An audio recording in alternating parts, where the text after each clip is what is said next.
श्री कृष्ण बलराम गौरताई की जय। राधा कृष्ण का नाम है राधा गोपीनाथ जी की जय। जगत गुरु श्री प्रभुपाद की जय। ओम अज्ञानतिमिरान्धस्य ज्ञानाञ्जनशलाकया चक्षुरुन्मीलितं येन तस्मै श्रीगुरुवे नमः।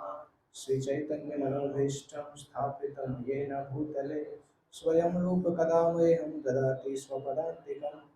वन्देऽहं श्रीगुरुं श्रीयुतपदकमलं श्रीगुरुं वैष्णवांश्च श्रीरूपं साग्रजातं सहगण रघुनाथान्वितं तं सजीवं साद्वैतं सावधूतं परिजनसहितं कृष्णचैतन्यदेवं श्रीराधाकृष्णपादान् सहगण ललिता श्रीविशाखान्वितंश्च नमो विष्णुपादाय कृष्णपृष्ठाय भूतले श्रीमते भक्तिवेदान्तस्वामिनिति नामिने। नमस्ते सारस्वते देवे गौरवाणी प्रचारिणे निर्विशेष शून्यवादी पाश्चात्य देशतारिणे। जय श्री कृष्ण चैतन्य प्रभु नित्यानंद श्री अद्वैत गदाधर श्रीवासादि गौर भक्तवृंद। हरे कृष्णा कृष्णा कृष्णा हरे हरे हरे राम राम राम हरे हरे।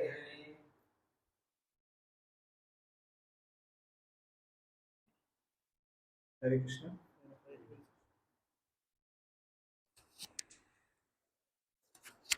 हरे कृष्णा।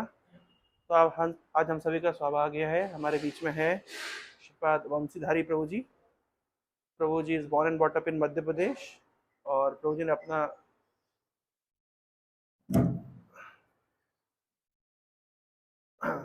ने अपना बीटेक इलेक्ट्रिकल इंजीनियरिंग में, इलेक्ट्रिकल इंजीनियरिंग में एनआईटी भोपाल से कंप्लीट किया। तो कुछ समय पहले राधापाद प्रभु आए थे, आप में से कुछ लोग जानते होंगे। तो राधापाद प्रभु और बंसीधारी प्रभु और एक और डिवोटी ब्रजेंद्र कृष्ण प्रभु और अभय चरण प्रभु, ये 4 डिवोटीज एक ही बैच के थे।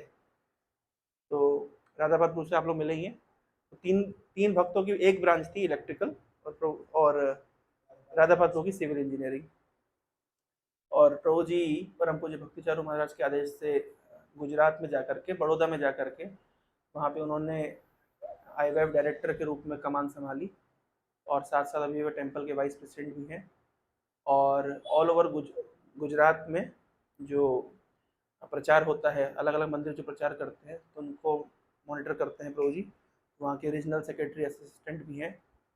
साथ साथ प्रभु जी पूरे विश्व में घूम करके कृष्ण भक्ति का प्रचार प्रसार करते हैं, विशेष रूप से अमेरिका में और यूनाइटेड किंगडम में। और अभी प्रभु जी के कंधों पे एक बहुत महत्वपूर्ण जिम्मेदारी सौंपी गई है इस्कॉन की जीबीसी के द्वारा। वो है कि प्रभु जी ऑल ओवर वर्ल्ड में जो संन्यास कैंडिडेट्स होते हैं उनका निरीक्षण करते हैं। तो संन्यास मिनिस्ट्री के सेक्रेटरी हैं प्रभु जी। तो जो भी इस्कॉन में संन्यास लेता है तो वो प्रभु जी उनका निरीक्षण करते हैं कि क्या वे व्यक्ति क्वालिफाइड है संन्यास लेने के लिए। इस प्रकार से इस्कॉन में संन्यास यूपीएससी से भी ज़्यादा कठिन होता है। प्रभु जी ऐसे भक्तों का निरीक्षण करते हैं और रिपोर्ट जमा करते हैं। तो प्रभु जी उसी सेवा में मायापुर आए थे, और वेस्ट बंगाल के कुछ पार्ट्स में सिलीगुड़ी गए थे प्रभु जी कुछ संन्यास कैंडिडेट्स का निरीक्षण करने के लिए। और हमारा सौभाग्य है कि उन्होंने लौटते समय भुवनेश्वर से जाने का प्लान बनाया, तो हमें उनका संग प्राप्त करने का अवसर मिल रहा है। तो हम हृदय से प्रभु जी का स्वागत करते हैं। एक बार बहुत जोर से हरे कृष्णा महामंत्र बोल करके, हरे कृष्णा कृष्णा कृष्णा हरे हरे, हरे राम राम राम हरे हरे। और प्रभु जी मैं आपको ऑडियंस के बारे में बता देता हूँ। तो ये सभी स्टूडेंट्स मैक्सिमम आईटीआर कॉलेज से हैं, और आईटीआर कॉलेज जस्ट यहाँ से हार्डली 100-200 मीटर्स दूर पे ही है। और जी इंजीनियरिंग कॉलेज है, और मैक्सिमम स्टूडेंट सेकेंड ईयर से हैं, कुछ फर्स्ट ईयर से हैं, जैसे गति कृष्ण और गुरु प्रसाद दोनों फर्स्ट ईयर से हैं, शिवम भी फर्स्ट ईयर से हैं, बाकी सब मैक्सिमम बच्चे सेकेंड ईयर से हैं। और हमारे बीच में ऋषिकेश सर है, फैकल्टी हैं, और ये उनका सुपुत्र है किशन। तो सभी भक्त लोग मतलब पिछले 6 महीने से लगभग मैक्सिमम 6 महीना हुआ है उनको इस्कॉन से जुड़े हुए, और 6 महीने से ऊपर कोई जुड़ा हुआ है, बाकी रोशन सीनियर है ऑफकोर्स। मैक्सिमम 6 महीने से, आप लगभग एक साल। और प्रोजी किशन राहुल किला से है, वहाँ पे ये भी किशन है। तो ये सीईटी कॉलेज में, उड़ीसा का एक बहुत गवर्नमेंट कॉलेज है, नंबर 1 कॉलेज है OUTR, वहाँ पे ये पढ़ाई करते हैं। ये परीक्षित कोचिंग में थे, तो एनआईटी राहुल किला के जो डिवोटी हैं उन्होंने परीक्षित कोचिंग बनाई थी, कोचिंग में पढ़ाई करते थे। तो तब वो कृष्णा कॉन्शियस से संपर्क में आए। तो इस तरीके से हरे कृष्ण।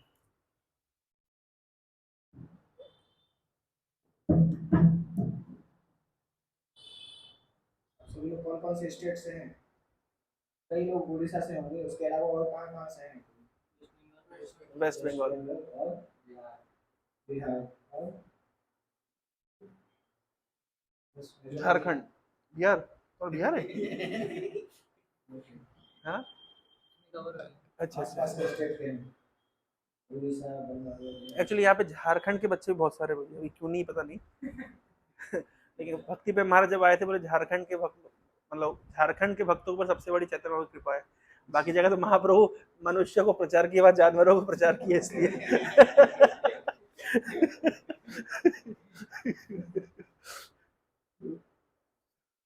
तो आज हमने सोचा था कि रामायण में से कुछ डिस्कस करेंगे, क्योंकि देश में राम। मैं एक चीज बताना भूल गया, प्रभु जी श्रीमद् भागवतम ऑलरेडी 5 बार कंप्लीट कर चुके हैं,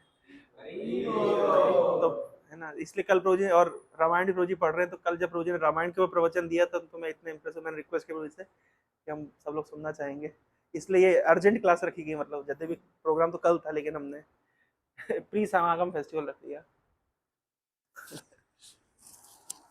तो क्योंकि देश में राम भक्ति की लहर बहुत तेजी से फैल रही है, सभी लोग आजकल अयोध्या का जब से इनॉग्रेशन हुआ है, और वास्तविकता में भगवान रामचंद्र का चरित्र ऐसा है भी कि सभी आकर्षित हो जाते हैं।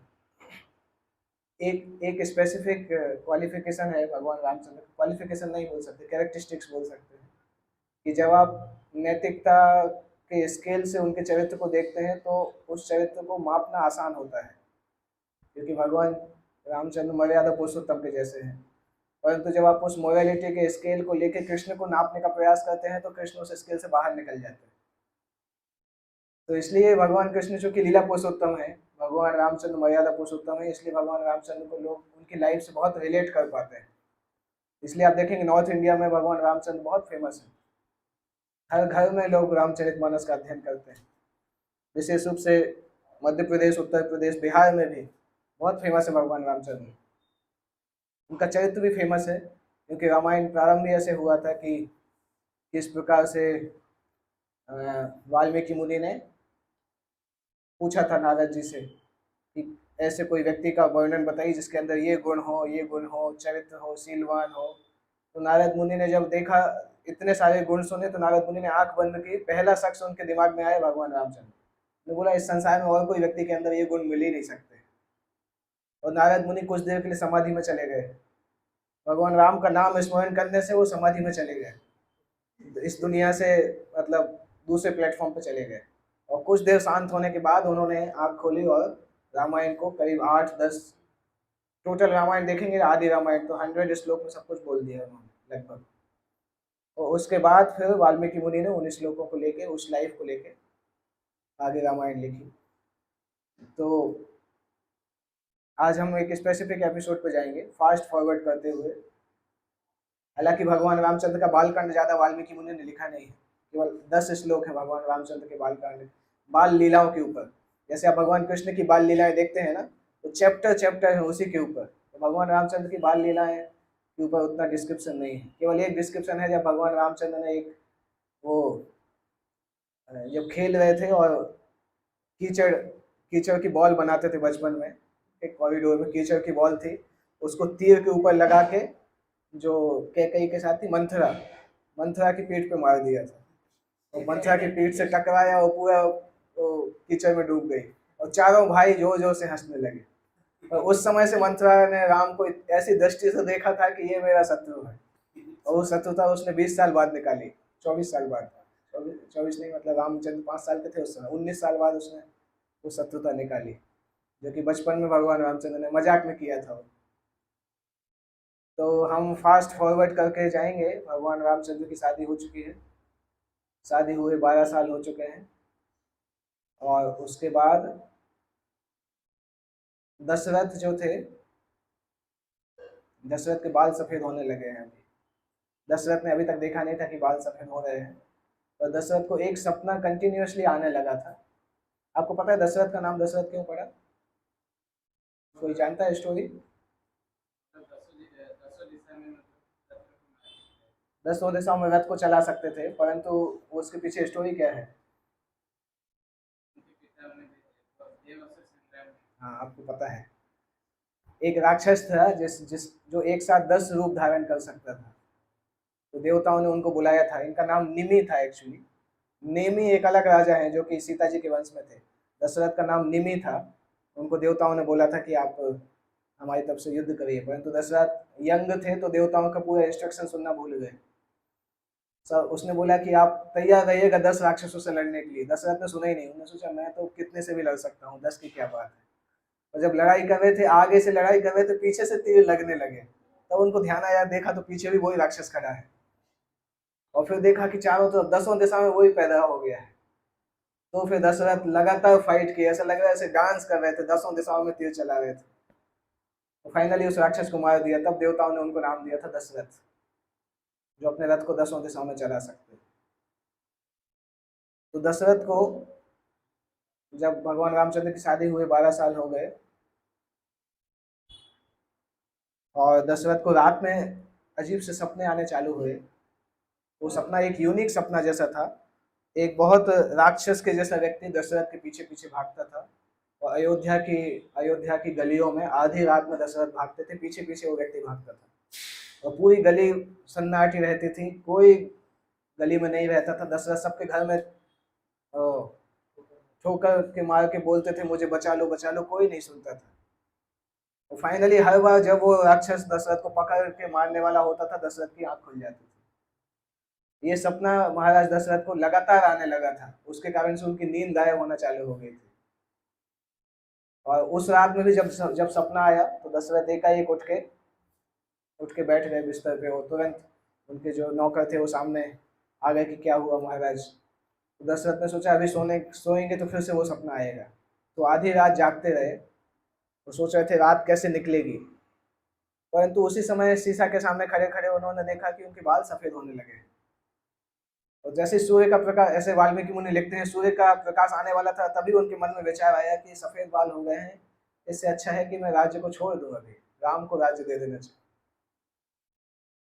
और साथ साथ उनके मन में ये भी लग रहा था, कुछ आशंका थी जो कि दशरथ ने किसी को रिवील नहीं की थी।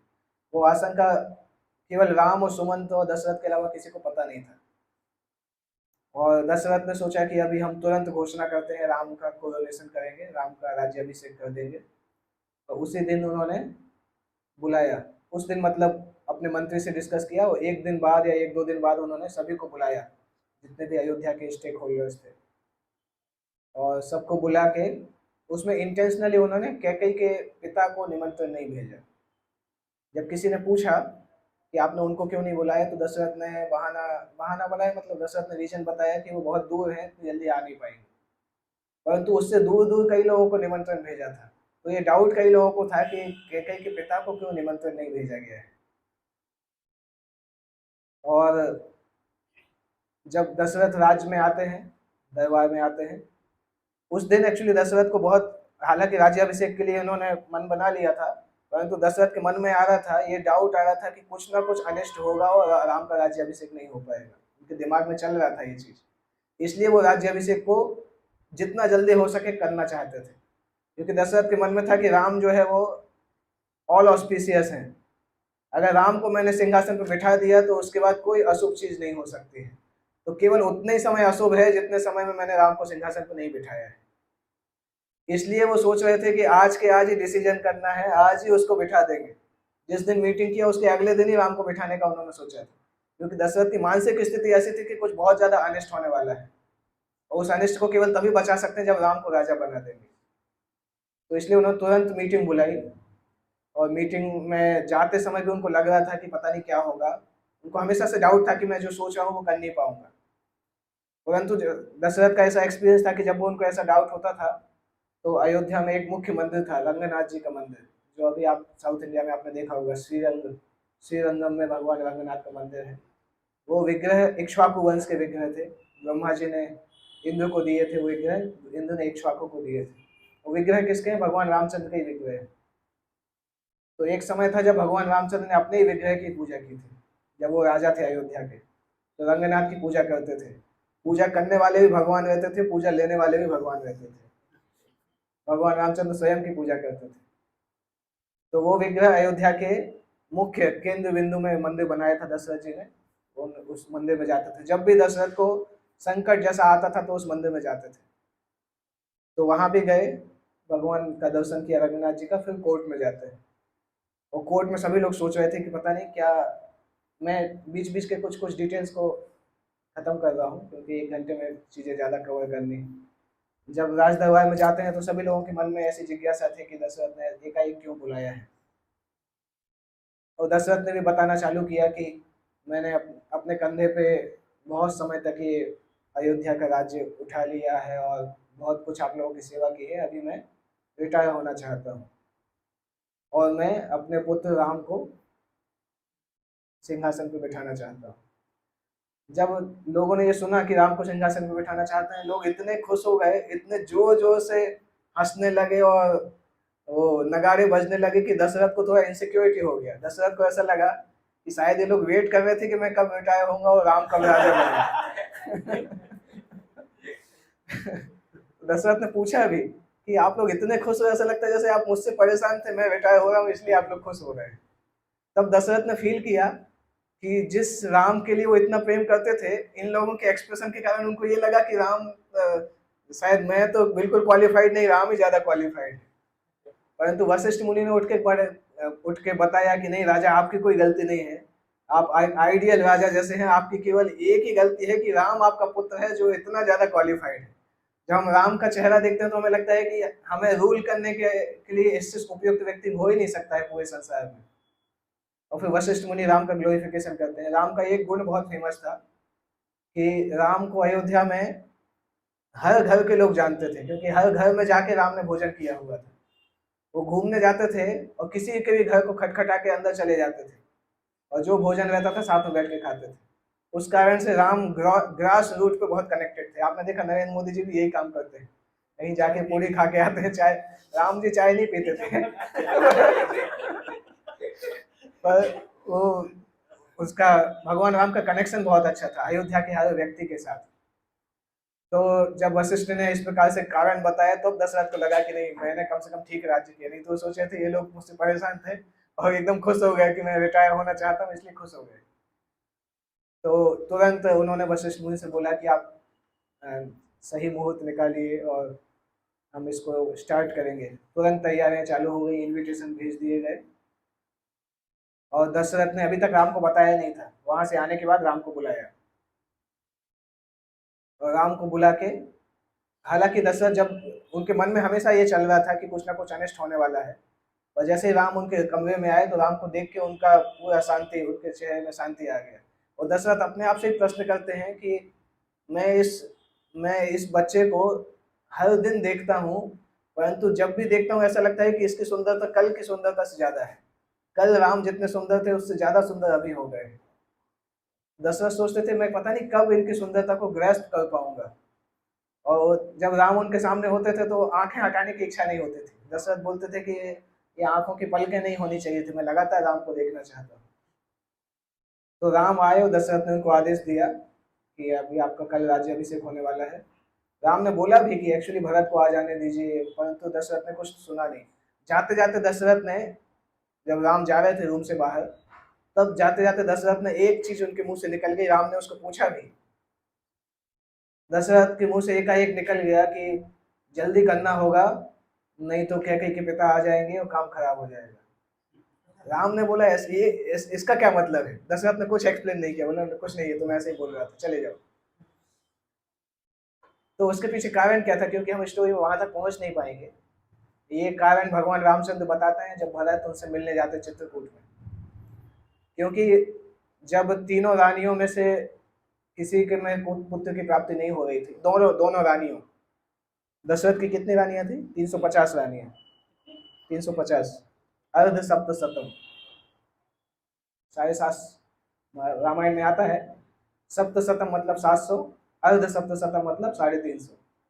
350 रानियों में से 3 रानियां प्रमुख थी, कौशल्या, सुमित्रा और कैकेयी। 350 रानियां क्यों बनाई थी उसकी भी एक कहानी थी। जब जब हमारे परशुराम ऋषि मारने सारे क्षत्रियों को मार रहे थे, तो उन्होंने ये सोचा था, उन्होंने ये प्रण लिया था कि कोई क्षत्रिय अगर शादी कर रहा होगा तो उसको नहीं मारेंगे। तो जब भी परशुराम जी अयोध्या के आसपास से निकलते थे तो दशरथ एक विवाह करते थे, और उस कारण परशुराम जी उनको नहीं मारते थे। तो 347 बार परशुराम निकले और 347 उनका शादी हो गया, और 3 रानियां थी उनकी ओरिजिनल। 350 टोटल शादियां हुई थी उनकी। तो इस प्रकार,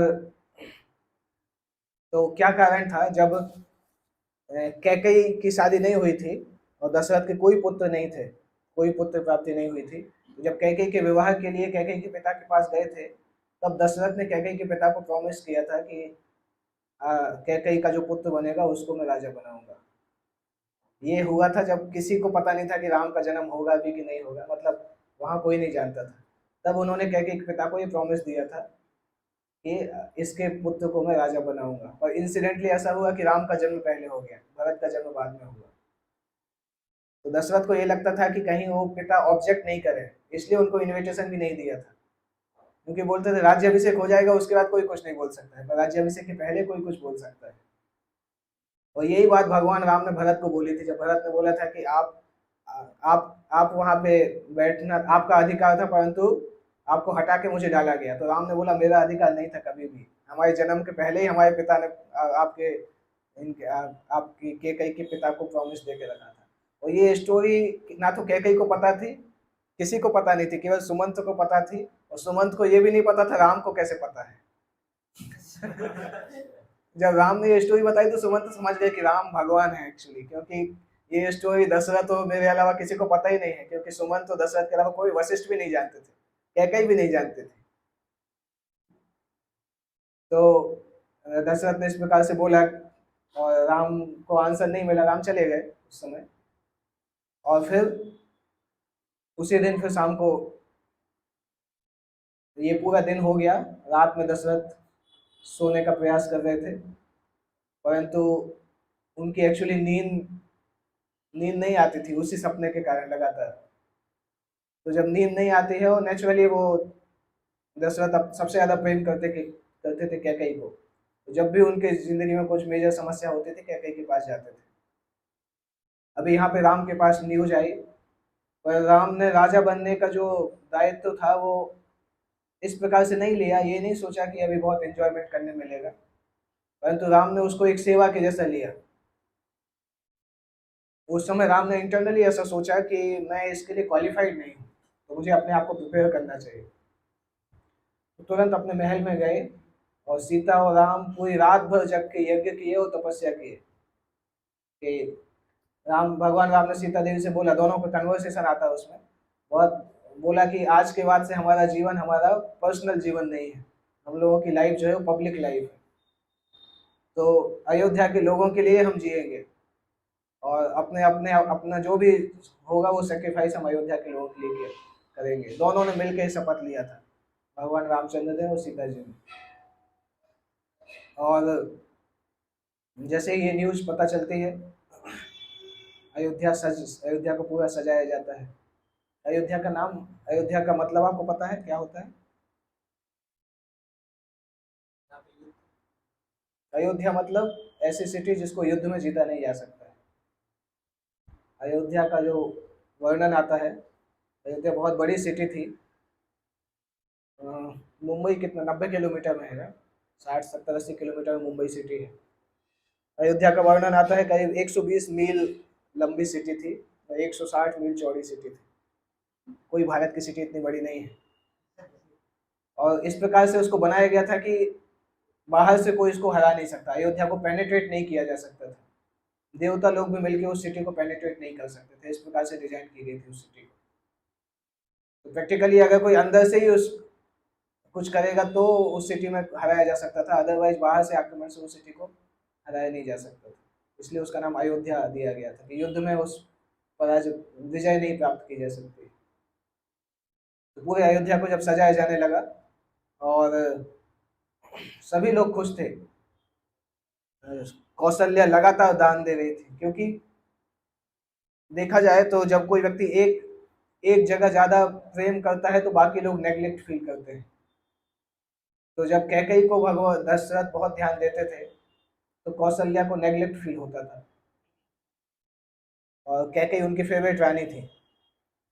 तो उस दिन जब कौशल्या के पुत्र जब राजा बनने वाले थे तो कौशल्या बहुत दान दक्षिणा दे रही थी, क्योंकि राजमाता बनने वाली थी।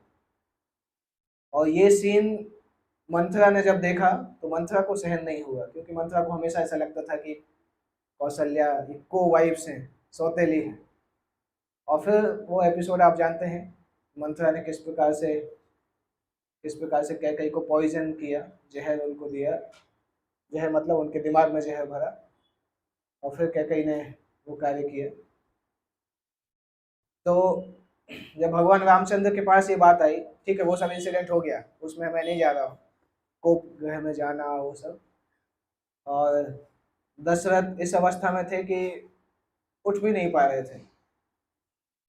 और हम देख सकते हैं कोई व्यक्ति कभी कभी अपने कमजोरी के कारण इतना कमजोर हो जाता है कि दशरथ ने कैकई के पैर भी छुए थे कि मैं तुम्हारे पैर छूने के लिए तैयार हूँ, तुम अपना वरदान वापस ले लो। परंतु कैकेयी एकदम कोल्ड के जैसे थी। उसमें वाल्मीकि मुनि लिखते हैं कि सांप भी उतना ठंडा नहीं होता है जितनी कैकेयी ठंडी थी। दैट मीन सांप से भी ज्यादा जहर उनके अंदर भर गया था उस दिन के लिए। हालांकि कैकेयी की गलती नहीं थी, वाल्मीकि मुनि क्लियर लिखते हैं कैकेयी की गलती नहीं थी, क्योंकि देवता लोग का ये अरेंजमेंट था। इसलिए भारद्वाज मुनि ने भरत से बोला भी था कि राम नाम के सूर्य का अस्त अयोध्या में इसीलिए हुआ है क्योंकि वो दूसरी जगह उसका उदय होना है। अगर सूर्य का अस्त अयोध्या में नहीं होगा तो दूसरी जगह उदय नहीं होगा। पूरे संसार में राम नाम के सूर्य की जरूरत है और आप चाहते हो कि वो सूर्य केवल अयोध्या में रहे, इसलिए राम के नाम के सूर्य का अस्त अयोध्या में हुआ है, जिससे वो पूरी दुनिया को प्रकाशित कर सके। तो देवताओं का प्लान था और कैकेयी को उसमें इंस्ट्रूमेंट बनाया, मंथरा को इंस्ट्रूमेंट बनाया। पर वो प्लान होने के बाद जब भगवान रामचंद्र को बुलाया गया, सुमंत एक्चुअली सुबह सुबह गए, क्योंकि पहले के समय ऐसा नहीं होता था कि लोग सोचें कि आज तो बहुत थके हुए हैं, थोड़ा लेट सो जाते हैं, 8 बजे उठेंगे, 9 बजे उठेंगे। कोई कितना भी होता था, सारे लोग सूर्य के पहले उठ जाते थे। तो जब किसी को पता नहीं था कि दशरथ कैकेयी के महल में है, जब सुबह दशरथ दिखे नहीं और मुहूर्त पास में आने लगा, तो सुमंत से बोला गया कि ढूंढिए राजा कहाँ गए, राजा अपने महल में नहीं थे। कैकेयी के महल में जब सुमंत जाते हैं तो अलग ही तरीके से देखते हैं कि दशरथ जमीन पे डले हुए हैं और कैकेयी कुर्सी पे बैठी हुई है और मुस्कुरा रही है। सुमंत को वो सीन ही डाइजेस्ट नहीं होता है कि क्या देख रहा हूँ मैं। और सुमंत कुछ पूछने वाले होते हैं, उसी समय दशरथ बोलते हैं कि जाओ राम को बुला के लाओ। और सुमंत उनसे बात करने का प्रयास करते हैं, दशरथ चिल्ला देते हैं तुमसे बोला राम को बुला के लाओ, जल्दी लेके आओ, ज्यादा ज्यादा बात करने की जरूरत नहीं। तो सुमंत समझ जाते हैं, क्योंकि सुमंत को डांट नहीं पड़ती थी कभी कभी, तो सुमंत को बहुत कम डांट पड़ती थी, इसलिए समझ गए कि कुछ सीरियस मैटर है। कभी कभी हम देखते हैं ना कि कोई व्यक्ति कभी डांटता नहीं हो, परंतु बहुत स्ट्रॉन्ग डांटते तो हम समझ जाते हैं कुछ ज्यादा सीरियस चीज। और ना तो कैकेयी कुछ बता रही थी, ना दशरथ कुछ बता रहे थे, केवल यही आदेश मिला था कि राम को लेके आओ। अभी जब ये राम के, और सुमंत को भी ये लगा, जाते जाते सुमंत को आशंका लगी कि कुछ गड़बड़ हुआ है, क्योंकि दशरथ को देखने से ऐसा लग रहा है कि ऑलरेडी बीमार है। कुछ कुछ आचार्य लिखते हैं कि दशरथ को एक हार्ट अटैक आ ही गया था उसी समय। पर 3 हार्ट अटैक तक व्यक्ति जिंदा रहता है, इसलिए वो जिंदा थे।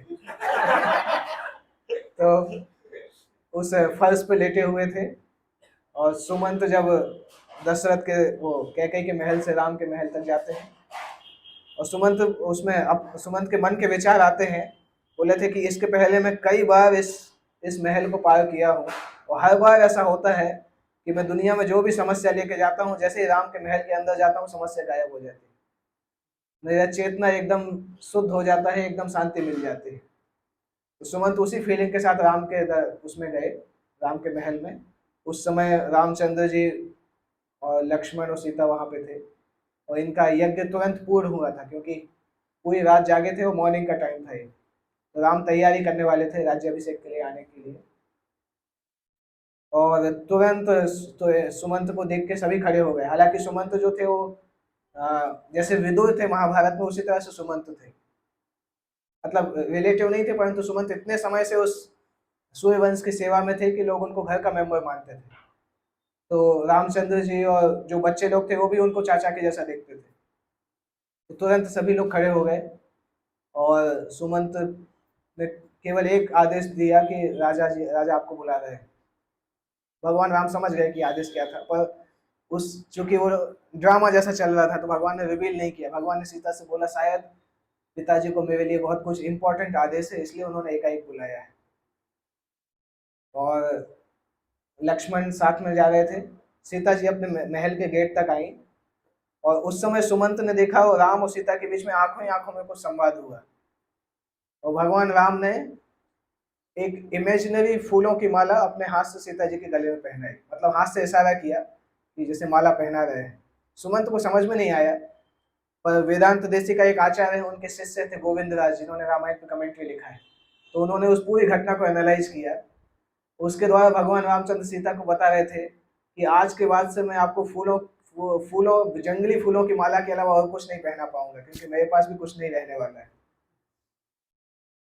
तो वो पूरी घटना को उन्होंने एनालाइज किया है। सीता और राम के बीच में संवाद होता है। भगवान राम पूछते हैं कि जैसे गौड़ी संप्रदाय में विश्वनाथ चक्रवर्ती ठाकुर कुछ आचार्य लिखते हैं कृष्ण के बीच में क्या वार्तालाप होता है, वैसे ही गोविंद राज आचार्य जो साउथ इंडिया में हुए थे उन्होंने रामायण को एनालाइज किया है। भगवान रामचंद्र सीता जी से बोलते हैं कि पहले मैं तुम्हें सब कुछ दे सकता था परंतु आज के बाद कुछ नहीं दे पाऊंगा, तुम उसको जीवन को भोगने के लिए तैयार हो। सीता जी बोलती हैं कि मैंने आपसे शादी की, अयोध्या से शादी नहीं की, तो जिस अवस्था में आप रहेंगे मैं आपको पालन करने के लिए तैयार हूँ, ऐसा वर्णन होता है। फिर भगवान रामचंद्र बाहर निकल जाते हैं। 3 पर्सनालिटीज जाती हैं, सुमंत, लक्ष्मण और रामचंद्र, तीनों लोग बाहर निकलते हैं। भगवान राम ऑलरेडी हीरो थे, फेमस थे, उनको कोई फेमस होने के लिए फेसबुक यूट्यूब की जरूरत नहीं थी। भगवान रामचंद्र बहुत फेमस थे अयोध्या में। जैसे ही अपने महल से बाहर निकले, आधा अयोध्या बाहर खड़ा था उनको देखने के लिए। जैसे आपको पता है प्रभुपाद जी जब सूरत आए थे अपने शिष्यों को लेकर, प्रभुपाद सूरत आए थे 50 शिष्यों को लेकर। सूरत में प्रभुपाद ने भागवत कथा किया था, और जिस घर में प्रभुपाद रुकते थे, तो जब प्रभुपाद सुबह दर्शन देने के लिए बालकनी में आते थे, करीब 1-1.5 किलोमीटर तक लोगों की लाइन लगी रहती थी देखने के लिए, प्रभुपाद का दर्शन करने के लिए। और जब उनके शिष्य डांस करते थे सूरत में, तो लोग आके उनके स्किन को छूते थे कि ये चौक लगा के सफेद तो नहीं दिख रहे। इस तरह से भारतीय लोग आके उनके शिष्यों को देखते थे। और प्रभुपाद इसीलिए सूरत के रिस्पॉन्स से इतने खुश हुए थे, प्रभुपाद ने बोला था कि गुजराती लोग सूखी घास के जैसे हैं, थोड़ा सा तीली लगाएंगे आग लग जाएगी। सूरत के रिस्पॉन्स को देख के ही प्रभुपाद ने बोला था कि गुजरात में नेचुरली लोग कृष्ण भक्त होते हैं। और वो हम देखते भी हैं कि सूरत में अभी इतना प्रचार हो रहा है, पता नहीं कितने हजारों, 10-15 हजार भक्त सूरत में होंगे। नेचुरली भगवान कृष्ण का राज्य है, द्वारकाधीश वहाँ पे थे।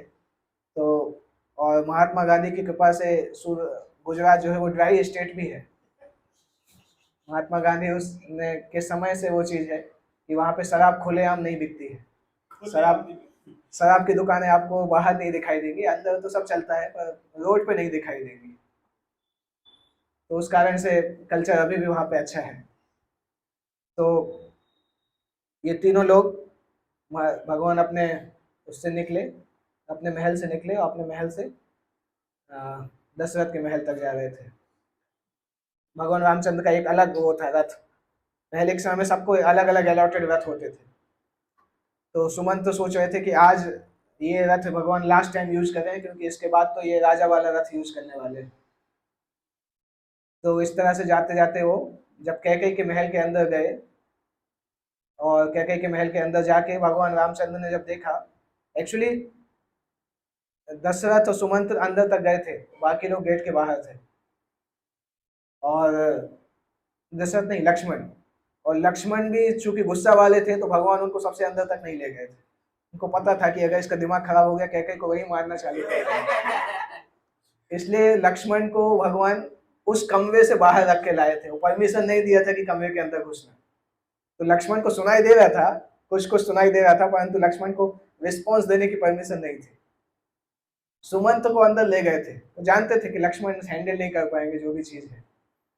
तो भगवान रामचंद्र जब अंदर जाते हैं और पिता को ऐसी हालत में देखते हैं, आप सोच सकते हैं जो व्यक्ति संसार का राजा था, अयोध्या प्रैक्टिकली मानव समाज का सबसे बड़ा राज्य था, वो जो व्यक्ति संसार के सबसे ऊंचे बेड में सोता हो, वो जमीन पे डला हो, तो कैसा लगेगा उनके बेटे को देख के। तो भगवान रामचंद्र ने जब देखा तो रामचंद्र को ये समझ में नहीं आया कि पिताजी के साथ ऐसा क्या हो गया, और वो आंसर भी नहीं कर रहे थे। कैकेयी ने आंसर किया कि तुमसे संबंधित दो जो वरदान है तुम्हारे पिताजी देने के लिए तैयार नहीं है।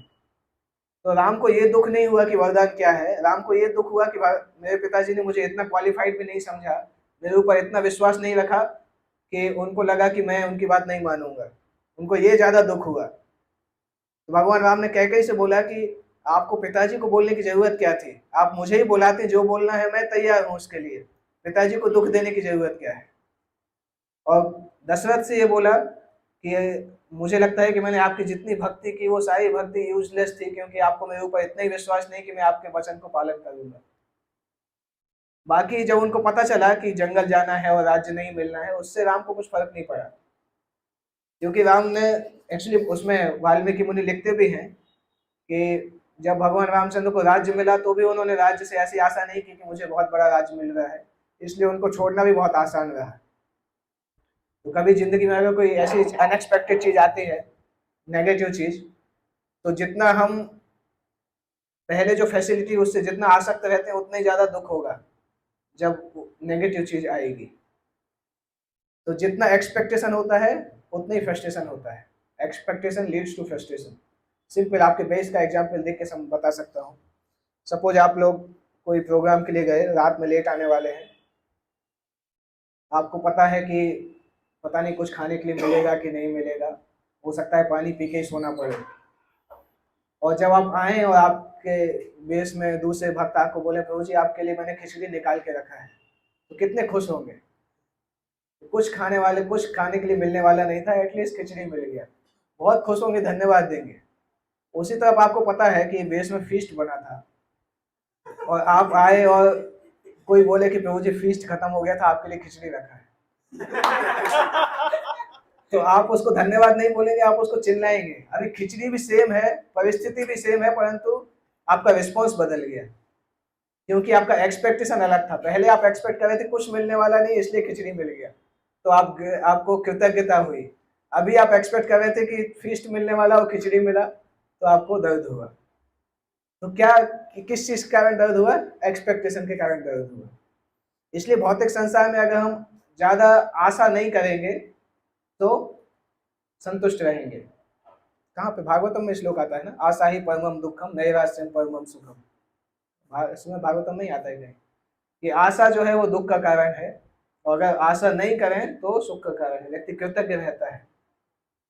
तो भगवान राम की यही स्थिति थी। जब उनको राजा बनाने की घोषणा हुई थी तब भी वो एकदम हवा में नहीं उड़ने लगे थे, इसलिए राज्य छोड़ने में भी उनको कोई कठिनाई नहीं हुई। उन्होंने बोला कि राज्य तो समान है, अगर भरत यहाँ पे राज्य करेगा तो भरत अयोध्या में राज्य करेगा, मैं जंगल में राज्य करूंगा। भरत की प्रजा में मनुष्य रहेंगे, मेरी प्रजा में जानवर रहेंगे, हम दोनों ही सेवा करने के लिए तैयार हैं। भरत मनुष्यों की सेवा करेगा, मैं ऋषियों की और जानवरों की सेवा करूंगा। भरत के ऊपर अयोध्या का राज सिंहासन का ध्वजा होगी, मेरे ऊपर पेड़ की पत्तियां होंगी। तो इस प्रकार से वो अपने आप को मान चुके थे। उनको दुख केवल ये हुआ था कि मेरे पिता ने मुझे ऐसे योग्य नहीं माना कि उनको लगा कि मैं उनका वचन तोड़ दूंगा, ये उनको दुख था। इसी कारण से वो दशरथ के पास गए और दशरथ से बोल के फिर बाहर निकल गए। तो राम जब उस कमरे के अंदर गए थे, जब कमरे के बाहर गए थे, उनके चेहरे में कोई अंतर नहीं था। बहुत यूनिक क्वालिटी है। और जैसे खुश पहले गए थे वैसे ही खुश बाद में भी। इवन रामायण में ऐसा लिखा भी है कि पहले भी कमल लोचन थे, बाद में भी कमल लोचन थे। भगवान रामचंद्र का एक नाम राजीव लोचन भी है। राजीव लोचन भी सेम मीनिंग है। राजीव का मतलब कमल ही होता है ना। तो ये सेम आप देखिए वाल्मीकि मुनि ने किस प्रकार से रामायण को डिजाइन किया है। अगर आप वाल्मीकि रामायण पढ़ेंगे ना, बहुत पोएटिक तरीके से डिजाइन किया है, क्योंकि दुनिया का पहला पोएटिक ग्रंथ है वो। दुनिया का पहला श्लोक था जो रामायण में बोला गया, उसके पहले श्लोक नहीं थे, क्योंकि वेदों और उपनिषद में मंत्र दिए होते हैं। और संसार का पहला श्लोक वाल्मीकि मुनि ने बोला था, जो कि रामायण का श्लोक था।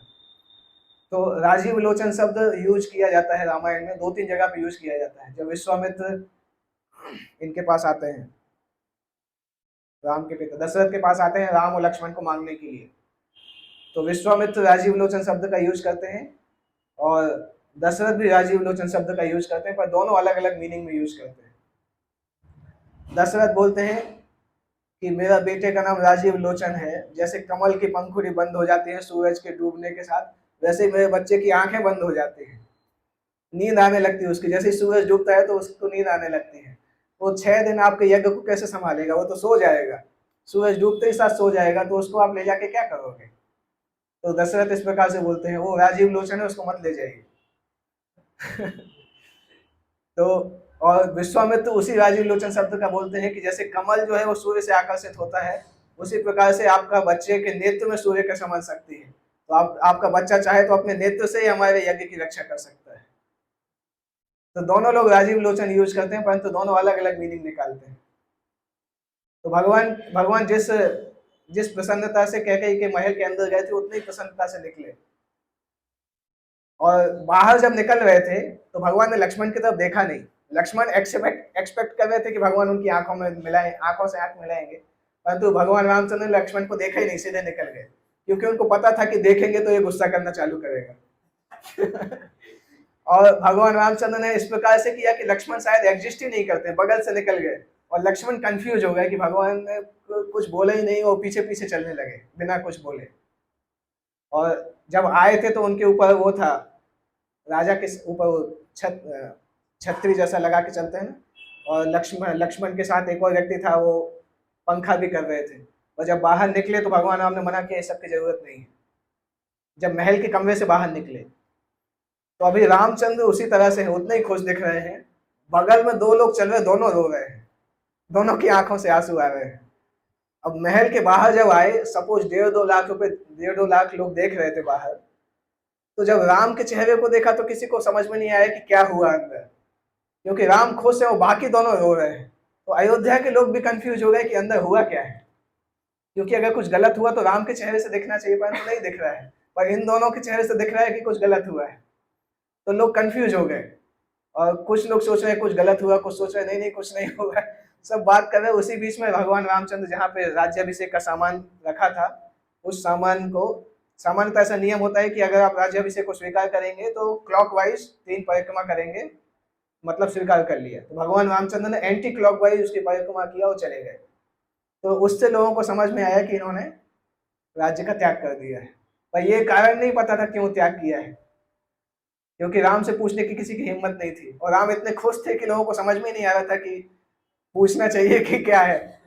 तो सब अपने अपने इक्वेशन बना रहे थे, सब कंफ्यूज हो गए, और लक्ष्मण और सुमंत की भी हिम्मत नहीं थी कि राम के पूछे बिना किसी को बोल दें कि अंदर क्या होगा, तो वो लोग भी साथ में चले गए। परंतु ये चीज निश्चित हो गई कि भगवान रामचंद्र भी राज्य स्वीकार नहीं करेंगे, ये चीज निश्चित हो गई थी। तो भगवान राम का एक यूनिक रिस्पॉन्स है ये, अनएक्सपेक्टेड चीज को कैसे हैंडल करना चाहिए, इससे हमें बहुत चीजें सीखना चाहिए। मेन प्रिंसिपल ये है कि हम आशा नहीं करें अननेसेसरी। अगर हम आसक्त रहते हैं तो बहुत ज़्यादा दुख प्राप्त होता है बाद में। आसक्ति बहुत खतरनाक चीज़ है। जैसे अगर कोई व्यक्ति पैसे से आसक्त है, उसके बैंक अकाउंट में मान लो कितना 10 अरब रुपया है, 10 खरब रुपया है, बहुत सारे जीरो हैं उसके बैंक अकाउंट में, और सपोज वो ऑनलाइन बैंकिंग खोल के बैठा है, टोटल अकाउंट देख रहा है अपना टोटल बैलेंस, अगर उसके देखते देखते उसके अकाउंट में से जीरो कम होने लगे तो जब तक उसके 6-7 जीरो कम होंगे तब तक उसको हार्ट अटैक आ जाएगा। इतनी खतरनाक होती आ सकती। फिजिकली कुछ नहीं होगा परंतु व्यक्ति मर जाएगा केवल आसक्ति के कारण। इसलिए उसको बोलते हैं आसक्ति है। आ सकती है पर जाती नहीं है। तो जितना हम आसक्त होंगे उतना ही ज्यादा हमें फ्रस्ट्रेशन होगा उस चीज का। अगर हम आसक्त नहीं होंगे तो वो चीज मिलेगी तो हम कम से कम कृतज्ञ रहेंगे। तो इस प्रकार से भगवान रामचंद्र के जाने के बाद फिर वशिष्ठ कुछ देर में आते हैं और अनाउंस करते हैं कि आप लोग चिंता मत करिए, आपको नया राजा मिलेगा बहुत जल्दी। किसी को पता नहीं रहता कब मिलेगा, पर वशिष्ठ बोलते हैं कि नए राजा मिलेंगे, राम अभी राज्याभिषेक नहीं होंगे। परंतु अभी भी लोगों को ये पता नहीं था कि राम जंगल जा रहे हैं। ये पता चल गया था कि क्या है, मतलब राज्य नहीं करेंगे, परंतु ये पता नहीं था कि जंगल जा रहे हैं, क्योंकि वो चीज़ अभी तक लीक नहीं हुई थी कैकेयी के महल से बाहर। परंतु रामचंद्र जी के सामने बहुत बड़े बड़े टास्क थे। एक तो कौशल्या को हैंडल करना था, दूसरा सीता को हैंडल करना था, तीसरा लक्ष्मण को हैंडल करना था। क्योंकि लक्ष्मण को अभी तो उन्होंने इग्नोर कर दिया था, परंतु कब तक इग्नोर करेंगे, साथ में ही चल रहे थे। तो ये तीनों टास्क के लिए रामायण में 3 अलग अलग बहुत बड़े बड़े चैप्टर नहीं बोल सकते हैं, परंतु बड़े बड़े सेक्शन हैं। राम ने तीनों पर्सनालिटी को कैसे कैसे हैंडल किया। सबसे पहले वो कौशल्या के पास जाते हैं। कौशल्या भी रात भर से दान दे रही थी और यज्ञ कर रही थी, और कौशल्या ने राम के लिए जितने भी फेवरेट आइटम थे सब बना के रखे थे। क्योंकि कौशल्या सोच रही थी कि जब तक राज्याभिषेक नहीं होता है तब तक राजकुमार होता है, और जब राजकुमार से राजा बन जाते हैं तो कोड बदल जाते हैं, एटिकेट्स बदल जाते हैं, राजा का पद एक अलग होता है। तो कौशल्या बहुत उत्साहित थी कि आज मैं अपने बच्चे को भरपूर भोजन खिलाऊंगी, लास्ट टाइम राजकुमार के जैसे, क्योंकि इसके बाद अगली बार जब वो महल में आएगा तो राजा के जैसा आएगा। तो उन्होंने जितने आइटम राम को बचपन से अच्छे लगते थे सारे आइटम बना के रखे थे, और पूजा कर रही थी भगवान, उनके जो कुल देवता थे उनकी पूजा कर रही थी। तो जब भगवान रामचंद्र उनके महल के अंदर आए तो कौशल्या को उसी मुद्रा में देखते हैं। उनको उसी मुद्रा में देखने की आदत थी, क्योंकि कौशल्या ज़्यादातर भक्ति में लगी रहती थी। और जब राम को उन्होंने देखा तो कौशल्या उनको गले लगाती हैं, बोलती हैं कि अभी अब राजा बनने वाले हो, चलो आज मैं तुम्हें अपने हाथ से खिलाऊंगी। तो भगवान राम को पता नहीं था कि इनके सामने न्यूज कैसे बोले, क्योंकि माँ को हैंडल करना मुश्किल होता है। तो वो सोच रहे थे कि ये अगर समुद्र बहने लगेगा तो कैसे संभालेंगे। पर भगवान ने थोड़ा स्ट्रॉन्ग वो लिया। भगवान ने बोला कि अगर हार्ट ब्रेक करना ही है तो एकाएक ब्रेक कर दो, क्यों क्यों अलग अलग घुमा घुमा के काम करो। तो भगवान रामचंद्र ने सीधा बोला कि एक्चुअली अभी ब्रेकफास्ट नहीं करना है, अभी अगला ब्रेकफास्ट में 14 साल बाद करूंगा, अपने हाथ से खिलाना। कौशल्या को समझ में नहीं आया क्या बोला, उन्होंने सोचा शायद मजाक कर रहे हैं क्या है। तो उन्होंने पूछा कि ऐसा क्या हो गया, तुम क्यों इस प्रकार से बोल रहे हो। उन्होंने बोला कि आज मैंने जो व्रत लिया है उसके कारण मैं ये सब आइटम नहीं ले सकता हूँ जो राजा को लेना चाहिए। अभी मेरा आहार जो है केवल कंदमूल रहेगा, कंदमूल फल खाऊंगा, और मैं तो जंगल में जाऊंगा तो आप तो मुझे मिलोगे नहीं। 14 साल बाद जब मैं आऊंगा तब आप बना के रखना, तब मैं खाऊंगा अच्छे से। इस तरह से बोला। और भगवान रामचंद्र मतलब इतने शांत थे, अंदर जो भी रहा, परंतु बाहर इतने शांत थे कि कौशल्या भी ज्यादा नहीं रो पाई, क्योंकि रोने का मूड बनता है जब सामने वाला रोता है, तब मूड बनता है। लक्ष्मण रो रहे थे, परंतु लक्ष्मण को पीछे छोड़ दिया था, लक्ष्मण को महल के अंदर नहीं लाए थे, क्योंकि लक्ष्मण तो मौका ही तलाश रहे थे कब भड़ास निकालना है, इसलिए लक्ष्मण को अंदर नहीं लाए थे, अकेले अंदर गए थे। तो राम को इस प्रकार से बोला, कौशल्या रो भी नहीं पाई, और राम उनके चरण को स्पर्श करके निकल के बाहर आ गए। फिर बाद में कौशल्या को उन्होंने देखा नहीं कौशल्या को रोते हुए, बाद में कौशल्या रोई होंगी, परंतु राम को पता था कि अगर मेरे सामने रोएंगे तो मुझे हैंडल करना मुश्किल होगा, इसलिए ये बोल के बाहर आ गए और सोचा कि बाकी जो न्यूज होगी वो तो कोई ना कोई बता ही देगा, जाके इतने लोग हैं कोई ना कोई बता ही देगा। तो केवल इन्फॉर्म किया, वापस आ गए। अभी बाहर आए तो अभी जब बाहर आए तो लक्ष्मण ने रास्ता रोक लिया। अभी लक्ष्मण कन्फ्रंट करना चाहते थे, और राम ने तब भी उनको टालने का प्रयास किया, पर लक्ष्मण ने बोलना चालू कर दिया अभी कि ऐसे राजा का क्या मतलब जो एक अपनी पत्नी की बात में आके अधर्म के रास्ते पे चला जाए, ऐसे राजा को तो बाहर निकाल देना चाहिए। ये सब बोलना चालू कर दिया, और राम को पता था लक्ष्मण को कैसे रोकना है। राम ने सिंपल कुछ देर तक तो सुना, उसके बाद बोला कि मुझे लगता है तुम्हें राजा बनने की बहुत इच्छा है, ऐसा करता हूँ तुम्हारा राज्याभिषेक करा देता हूँ। तो लक्ष्मण शांत हो गए, इसके आगे क्या बोलेंगे। तुरंत चरणों पे आ गए। तो लक्ष्मण का गुस्सा शांत हो गया, क्योंकि जब भगवान रामचंद्र ज्यादा गुस्सा करते थे तो लक्ष्मण का गुस्सा अपने आप शांत हो जाता था। तो इस तरह से उन्होंने लक्ष्मण को हैंडल किया, परंतु लक्ष्मण उस समय रोने लगे फिर बाद में कि आप क्यों जा रहे हो। और राम ने बोला कि आप यहाँ रुको, तीनों माताओं की देखभाल करना। तो लक्ष्मण ने बोला, नहीं मैं तो यहाँ रुक ही नहीं सकता हूँ, मैं तो आपकी परछाई के जैसा हूँ, जहाँ आप जाएंगे वहां मैं जाऊंगा। तो राम ने बोला, नहीं आप नहीं जा सकते हो। फिर लक्ष्मण ने बोला, नहीं आपने तो बोला था कि मैं आपके साथ में चलूंगा। अभी वो एक श्लोक आता है, उसमें भगवान रामचंद्र जब कौशल्या से बात करते रहते हैं तो उस श्लोक में एक वचन का उपयोग नहीं करते हैं।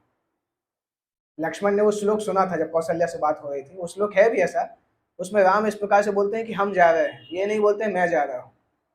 और उस समय से सीता के जाने का कोई प्रपोजल नहीं होता है। तो जब राम लक्ष्मण को मना करते हैं कि तुम मेरे साथ नहीं जाओगे, तो लक्ष्मण ये बोलते हैं, आपने बोला कि आप अकेले नहीं जा रहे हो, मैं साथ में जाऊंगा। अभी तो आपने कौशल्या से बोला, अगर आप अकेले जा रहे होते तो बोलते कि मैं जा रहा हूँ, पर आपने बोला कि हम जा रहे हैं। आपने बहुवचन शब्द उपयोग किया, इसलिए आप चाहते हो कि मैं साथ में चलूं। इस प्रकार से उन्होंने राम को मना लिया। फाइनली राम ने बोला ठीक है चलो ऐसे। और लक्ष्मण ने बोला कि देखो आप राजा के जैसे हो और मैं सेवक के जैसा हूं, तो आप अपने राजा का कार्य करिएगा, मैं सेवक का कार्य करूंगा। इस प्रकार से वो तैयार हो गए। अभी तीसरा बहुत कठिन एपिसोड था, सीता को मनाना। सीता के महल में गए और सीता तो वेट कर रही थी कि किस प्रकार से, मतलब सीता वेट कर रही थी कि राज्याभिषेक कब चालू होगा, कैसा होगा। तो जब आने में लेट हुआ तो उन्होंने गेट पे आके भगवान राम से पूछा कि आपको इतना लेट कैसे क्यों हो गया। तो भगवान रामचंद्र ने बोला ज्यादा लेट नहीं हुआ, अभी मैं जा रहा हूँ, 14 साल बाद मिलेंगे। इस प्रकार से सीता को बोला। और वो पहली बार था, वाल्मीकि मुनि लिखते हैं, वो पहली बार था पूरा इंसिडेंट की बात कि भगवान रामचंद्र ने रोना चालू किया। और उस समय उसमें आता है कि पत्नी की दो भूमिकाएं होती हैं। जब पति स्ट्रांग हो तो पति को सपोर्ट करती है, और जब पति चेतना में वीक हो जाए तो पत्नी जो है वो माँ के जैसा आश्रय देती है पति को, जिससे कि पति को शक्ति प्रदान हो। तो उस समय सीता के हृदय में जितना मातृत्व का भावना था वो लेके राम की सेवा करना चालू किया। राम पहली बार रोए थे पूरे इंसिडेंट के बाद। और उसमें ऐसा बताते हुए वाल्मीकि मुनि कि राम को ऐसा लगा कि ये ऐसी जगह है जहाँ पे मैं अपनी भावनाओं को एक्सप्रेस कर सकता हूँ, क्योंकि कब तक व्यक्ति शांत रहेगा। तो वो एपिसोड हुआ। पानी पानी कितना टाइम है हमारे पास?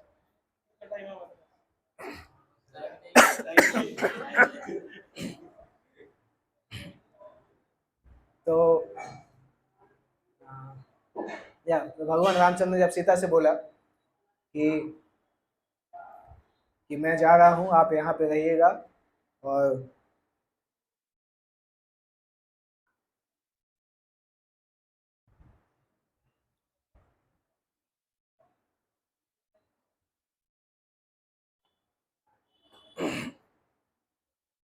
तो उनको समझाना चालू किया सीता को कि आप तीनों माताओं की अच्छे से देखभाल करना है, कैकेयी को बुरा मत बोलना, और पिताजी की अच्छे से देखभाल करना। तो सीता जी ने बोला कि अरे ये क्या बोल रहे हो, मैं तो यहाँ पे रहूंगी नहीं, मैं तो आपके साथ रहूंगा, मैं तो आपके साथ रहूंगी, मैं कैसे ये सब करूंगी। भगवान ने बोला नहीं नहीं, आप मेरे साथ नहीं चल रही हो, मैं अकेला जा रहा हूँ। तो सीता माता ने मनाना चालू किया कि उनको बताया कि पत्नी का धर्म यही होता है कि पति जहाँ भी जाए उसके साथ में जाए। पत्नी, अगर मैं आपसे अकेली रहूंगी तो आपकी सेवा कैसे कैसे करूंगी, आपकी सेवा कैसे कर पाऊंगी, क्योंकि मेरा प्राइमरी संबंध आपके साथ है। भगवान ने समझाया कि सीता ने बोला कि जंगल में जो भी दुख होगा वो सब मेरे लिए सबसे सुख होगा, क्योंकि मैं आपके आश्रय में रहूंगी तो मुझे सब कुछ खुशी फील होगा। भगवान ने बोला ये सब हवा में बातें मत करो, आपने जंगल की लाइफ देखी नहीं है अभी। क्योंकि सीता इतने कोमल थी कि जब वो अपने महल में थी तो उसमें वर्णन आता है सीता की शादी के पहले सूरज भी सीता के दर्शन करने के लिए तरस जाते थे, और सीता जब भी जमीन पे उतरती थी हमेशा फूल के ऊपर ही चली थी, क्योंकि उनके पूरे महल में फूल बिछे रहते थे। भगवान राम ने बोला आपकी परवरिश ऐसी हुई है कि आप जंगल में जाओगे तो आपको समझ में नहीं आएगा कहाँ चलना है, हर जगह कांटे रहते हैं। तो सीता ने बोला कि नहीं, मैं जो भी कांटे होंगे मैं सहन कर लूंगी, पर मैं आपको छोड़ के यहाँ पे नहीं रह सकती। परंतु जब उन्होंने देखा कि भगवान राम मानने वाले नहीं है, थोड़ा स्ट्रांग भगवान बोलने लगे, तो सीता ने एक लास्ट शस्त्र का उपयोग किया, जो कि सीता को पता था कि ये शस्त्र का उपयोग नहीं करना चाहिए। उन्होंने भगवान राम के ईगो के ऊपर अटैक किया। क्या बोला कि क्या आप इतने भी क्षत्रिय नहीं हो कि अपने पत्नी की देखभाल कर सको, केवल बोलने के लिए क्षत्रिय हो? आपको इतना ही विश्वास नहीं है कि आपकी पत्नी की आप देखभाल कर सकते हो? अगर इतना विश्वास नहीं तो शादी क्यों की थी?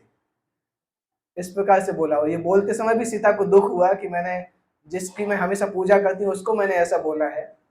परंतु उनके पास कोई और चारा नहीं था। सीता ने सोचा कि अगर भगवान थोड़ा बुरा मान जाएंगे कोई बात नहीं, लेके जाएंगे, मेरे पास 14 साल है उनको मनाने के लिए। परंतु अगर लेके नहीं जाएंगे तो मैं क्या करूंगी, इसलिए सीता ने इतना स्ट्रांग बोला। और वो भगवान को हर्ट भी हुआ वो चीज। उसके लिए भगवान ने लास्ट में जब खरदूषण को मारा था, तो भगवान ने वो यही प्रूव करने के लिए मारा था कि मैं तुम्हारी रक्षा कर सकता हूँ। वो इंसिडेंट वहां पे भगवान बताते हैं सीता को कि तुमने वो बोला था, अभी मैंने तुम्हारी इस प्रकार से रक्षा की। जब अरण्य कांड में आता है तब उस घटना को भगवान कनेक्ट करते हैं। तो जब सीता ने इस प्रकार से बोला तब भगवान मान गए। अब अभी जब तीनों लोग वन की ड्रेस में आते हैं, यस, राजा की ड्रेस छोड़ के वन की ड्रेस में आते हैं, तब उस सीन को देख के अयोध्या की जनता पागल हो जाती है। क्योंकि पहले तो उनको ये लगा कि अकेले राम जाएंगे, फिर पता चला कि लक्ष्मण भी साथ में जाएंगे, फिर पता चला सीता भी जाएंगी। और जब ये सोचा कि हो सकता है इसी ड्रेस में जाएंगे, परंतु जब तीनों को वनवासी की ड्रेस में देखा तो अयोध्या की जनता पागल जैसे हो गई, सोचने समझने की क्षमता, जैसे वो होता है ना कि आंसू गैस के गोले छोड़ने पड़ते हैं, उस प्रकार से हालत हो गई। और जब ये कहा, राम अपने महल से दशरथ के महल तक जा रहे थे, केवल छोटा सा डिस्टेंस था। इस बार रथ पे भी नहीं गए थे, पैदल जा रहे थे तीनों लोग, क्योंकि रथ का त्याग कर दिया था, राज के रथ का। और तीनों जा रहे हैं, चारों तरफ से अयोध्या के लोग देख रहे हैं कि वनवासी ड्रेस में जा रहे हैं। और जिस सीता का दर्शन करने के लिए अयोध्या वासियों को मुश्किल होता था, वो सीता सबके सामने जा रही है वनवासी ड्रेस में और नंगे पैर। तो किसी को, सबने सोचा कि ये सीता जो है लक्ष्मी है, अगर लक्ष्मी अयोध्या से चली गई तो अयोध्या का विनाश हो जाएगा। तो सबने बोला कि अगर सीता जाएगी तो अयोध्या को हम छोड़ के चले जाएंगे, या अयोध्या अभी शमशान बन जाएगी। जहाँ पे सीताराम लक्ष्मण जाएंगे वहीं पे हम जाके उनके साथ रहेंगे, अयोध्या को छोड़ देंगे। और जब अंदर गए उसके कैकेयी के महल में, उस समय वशिष्ठ जी भी वहां पे पहुंच गए थे, बाकी लोग भी पहुंच गए थे, परंतु कैकेयी को कोई चेंज नहीं कर पाया। वशिष्ठ ने उनको डांटा भी, परंतु कैकेयी का जो वो था चेंज नहीं हुआ, वर्जन चेंज नहीं हुआ। और उस समय दशरथ ने एक स्टैंड लिया, क्योंकि कैकेयी सीता को भी बोल रही थी कि आपको वन की ड्रेस में जाना है। सीता ने एक सिंपल सी साड़ी पहनी थी, मतलब बड़ी साड़ी नहीं थी परंतु सिंपल साड़ी थी, परंतु कैकेयी सीता को इंसिस्ट कर रही थी कि आपको भी पूरी वनवासी ड्रेस में जाना है। तब दशरथ ने और वशिष्ठ ने, दोनों ने ही कैकेयी को बहुत डांटा कि तुम्हारा जो प्रॉमिस है वो सीता के लिए नहीं है, राम के लिए है। सीता हमारी बहू है, तो सीता को हम राज बहू के जैसा भेजेंगे। इस प्रकार से बोला और सीता को सबसे अच्छी ड्रेस दी गई। तब भी सीता ने पूरा स्वीकार नहीं किया, नॉर्मल ड्रेस पहन लिया, क्योंकि अगर नहीं पहनती तो दशरथ को बहुत खराब लगता। और ये पहन के वो लोग, उसके बाद भगवान राम ने दशरथ से बात नहीं किया, जब वो गए थे उसके बाद बात नहीं किया, केवल सामने प्रणाम किया और चले गए। लास्ट में दशरथ ने बोला था कि राम तुम मुझे हरा के राजा बन जाओ। इस प्रकार से जाते समय बोला था कि मैंने वरदान दिया है परंतु तुम विद्रोह कर सकते हो। तो भगवान राम ने यही जवाब दिया था कि आप क्या चाहते हो, आप अपने वरदान का पालन करो, आप अपने प्रॉमिस का पालन करो, मैं अपने कर्तव्यों को तोड़ दूं। आप ऐसा क्यों चाहते हो? क्योंकि आप चाहते हो कि आपका प्रॉमिस पूरा हो, परंतु मैं आपके लिए विद्रोह करूंगा तो पुत्र का धर्म कहाँ जाएगा। इस प्रकार से बोल के रामचंद्र जी चले गए बाहर। और जाते समय चूंकि सुमंत को बोला था कि आप इनको बाहर तक छोड़ के आना, और जब रथ पे ये लोग गए तो जैसे वो सीन था ना, जैसे जब उद्धव गोपियों कृष्ण को लेके जा रहे थे तो गोपियां रथ के सामने लेट जाती थी, उसी प्रकार से रथ के सामने लोग लेटे हुए थे। कोई रथ को पकड़ रहा है, कोई पीछे भाग रहा है, और दशरथ भी दौड़ के पीछे आ रहे थे। तो राम ने सुमंत से बोला कि रथ को तेजी से लेके जाओ, जिससे कि जल्दी हम बाहर निकल जाएं। और दशरथ पीछे से चिल्ला रहे थे कि सुमंत रथ को मत लेके जाओ, यहीं रोको, उसको नहीं लेके जाना है। सुमंत कंफ्यूज थे, किसकी बात माने, राम की बात माने दशरथ की बात माने। राम ने सुमंत को बोला चलो चलो, अभी सुनना नहीं है। और सुमंत ने बोला, दशरथ बोल रहे क्या करें, राम ने बोला उनको बाद में बोलना, सुना ही नहीं दिया। ऐसा बोल के राम उनको लेके गए, रथ को लेके गए। और दशरथ कितना दूर तक भागते, ऑलरेडी कमजोर थे वो, थोड़ा दूर तक भागे। और उस समय दशरथ ने अपनी 350 रानियों को बुलाया था बाहर, ये दिखाने के लिए कि इतनी सारी रानियों के सामने अगर कैकेयी को लाएंगे तो कैकेयी को कम से कम लगेगा कि ये सारी रानियां मेरे लिए इतना खराब सोचेंगी, तो हो सकता है बदल ले, अपना विचार बदल ले। इसलिए सारी 350 रानियां एक साथ दशरथ के साथ वहां पे खड़ी थी। और फिर राम गए, और राम ने देखा कि बहुत सारे वृद्ध लोग भी उनके पीछे पीछे भाग रहे थे। और एक वृद्ध व्यक्ति जब रथ को पीछे पीछे भागते भागते एकदम से गिर गया, टकरा के गिर गया, तो राम ने रथ को रोका, उसको उठाया, उस वृद्ध व्यक्ति को संभाला, उसके बाद पैदल पैदल ही बाहर गए। और फिर बाहर जाके कौशल क्षेत्र की सीमा को पार करते हैं, और उसके आगे की स्टोरी फिर वो लास्ट वहां तक पहुंच के हम खत्म करते हैं कि कौशल क्षेत्र की सीमा सरयू को पार करते हैं, सरयू के किनारे पे रात में रुकते हैं, और आधी रात में भगवान निकल जाते हैं। और सुमंत से बोलते हैं कि इस प्रकार से, एक्चुअली उसके पहले संग्रहपुर आ जाता है ना, निषाद राज से मिलते हैं उसके पहले, उसके बाद वो जाते हैं इंसिडेंट। ओके, किसी को कोई प्रश्न पूछना है तो पूछ सकते हैं।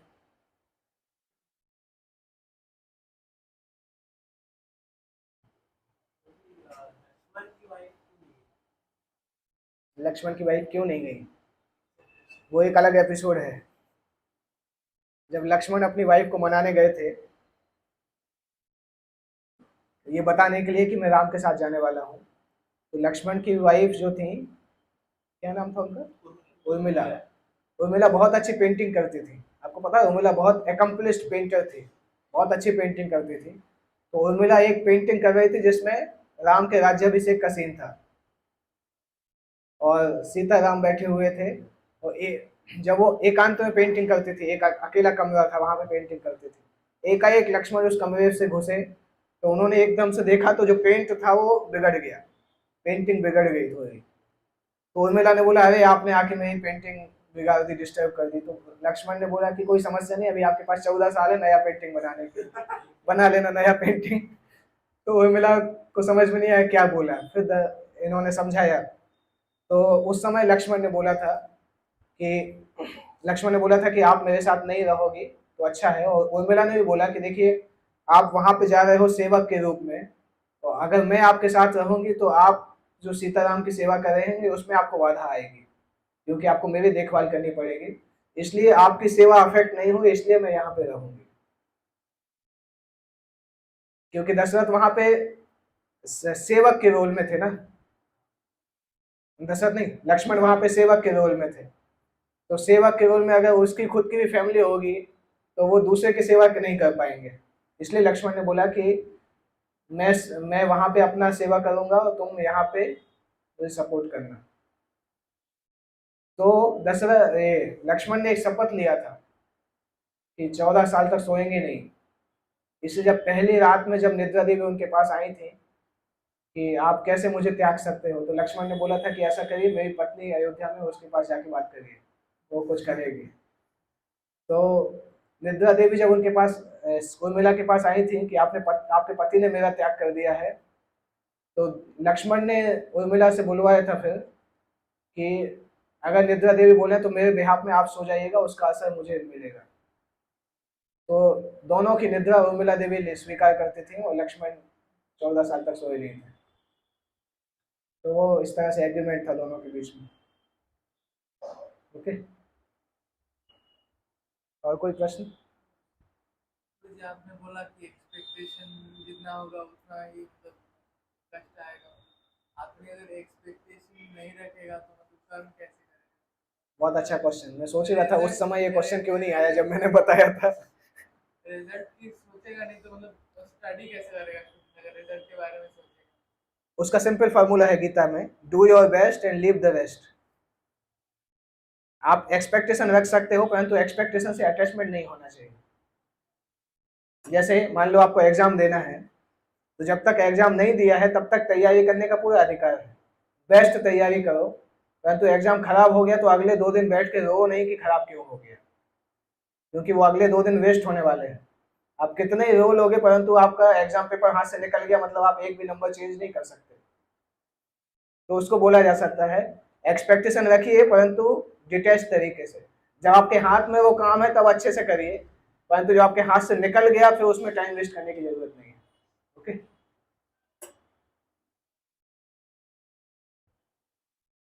राम और सीता स्वयं भगवान और देखा कि राम जी ने उसको तोड़ दिया तो आप परशुराम जी का आगमन हुआ।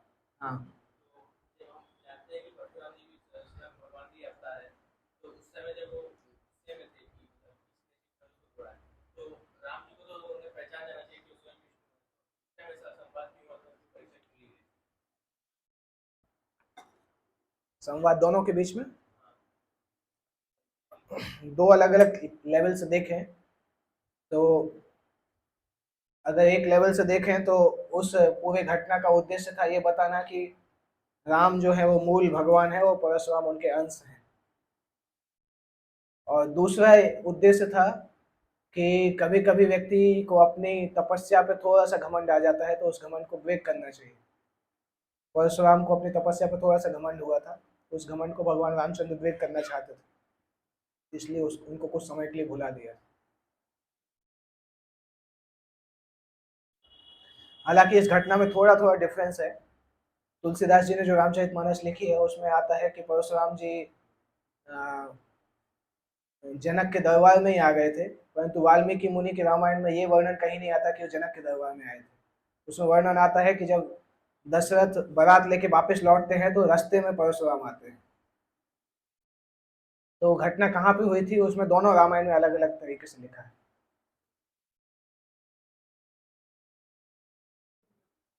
ठीक है, सबका महल अलग अलग था, मतलब रानी का भी अलग, राजा का भी अलग। हाँ, सबका बड़ा बड़ा महल होता था। ऐसा नहीं था कि साथ में नहीं रह सकते थे, परंतु रेसिडेंशियल प्लेसेस अलग थे। भगवान कृष्ण के भी तो थे 16,16,108 रानियां थी, तो सब रानियों के अलग अलग महल थे। तो भगवान 16,000 रूप बनाते थे, 16,108 महलों से निकलते थे और गेट के बाहर जाके एक रूप हो जाता था। फिर रास्ते में एक रूप में जाते थे, कोर्ट से वापस आते समय गेट के अंदर घुसते थे, 16,000 रूप बनाते थे, एक एक महल में चले जाते थे।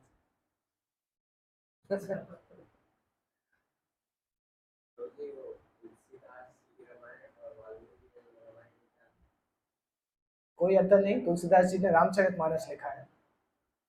ये अंतर है कि तुलसीदास जी ने अभी 400 साल पहले लिखा है, वाल्मीकि रामायण ने तब लिखा था जब भगवान रामचंद्र थे, उसी समय की वाल्मीकि रामायण है।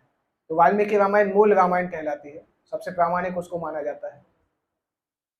और उसके अलावा नॉर्थ इंडिया में तुलसीदास जी की रामायण फेमस है। साउथ इंडिया में जाएंगे तो कंब ऋषि हैं एक, उनके रामायण बहुत प्रसिद्ध है।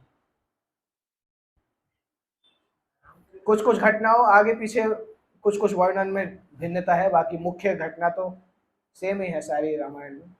रामचरितमानस सबसे बड़ा कांड तो बालकांड है। रामचरितमानस सबसे बड़ा कांड उस बालकांड का हीरो कौन है? अच्छा ठीक है, अच्छा क्वेश्चन याद दिलाया। बालकांड का हीरो कौन है? भगवान रामचंद्र।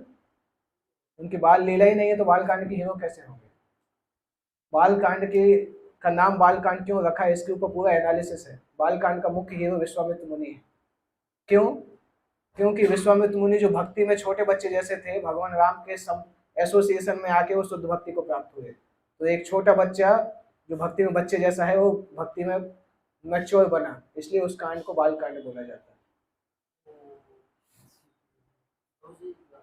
रामानंद सागर का एपिसोड है 78 वाला, अरुण गोविंद द्वारा किया गया वो उसमें उन्होंने सारी रामायण से कुछ कुछ घटनाएं ली हैं। आप उसका अगर पहले का इंडेक्स देखेंगे ना तो कंब रामायण का नाम भी आता है, रामचरितमानस का भी आता है, वाल्मीकि रामायण का भी आता है।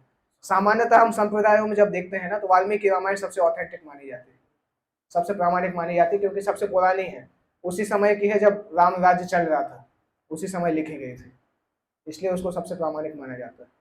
अगर कोई घटना आगे पीछे होती है तो सबसे ज्यादा प्रमाण उसको दिया जाता है, सबसे ज्यादा ऑथेंटिसिटी उसको दी जाती है वाल्मीकि रामायण को। ये विश्वामित्र से क्या हुआ? क्या विश्वामित्र भक्ति में बच्चे जैसे थे, लेकिन हमारा क्या हुआ था इसे?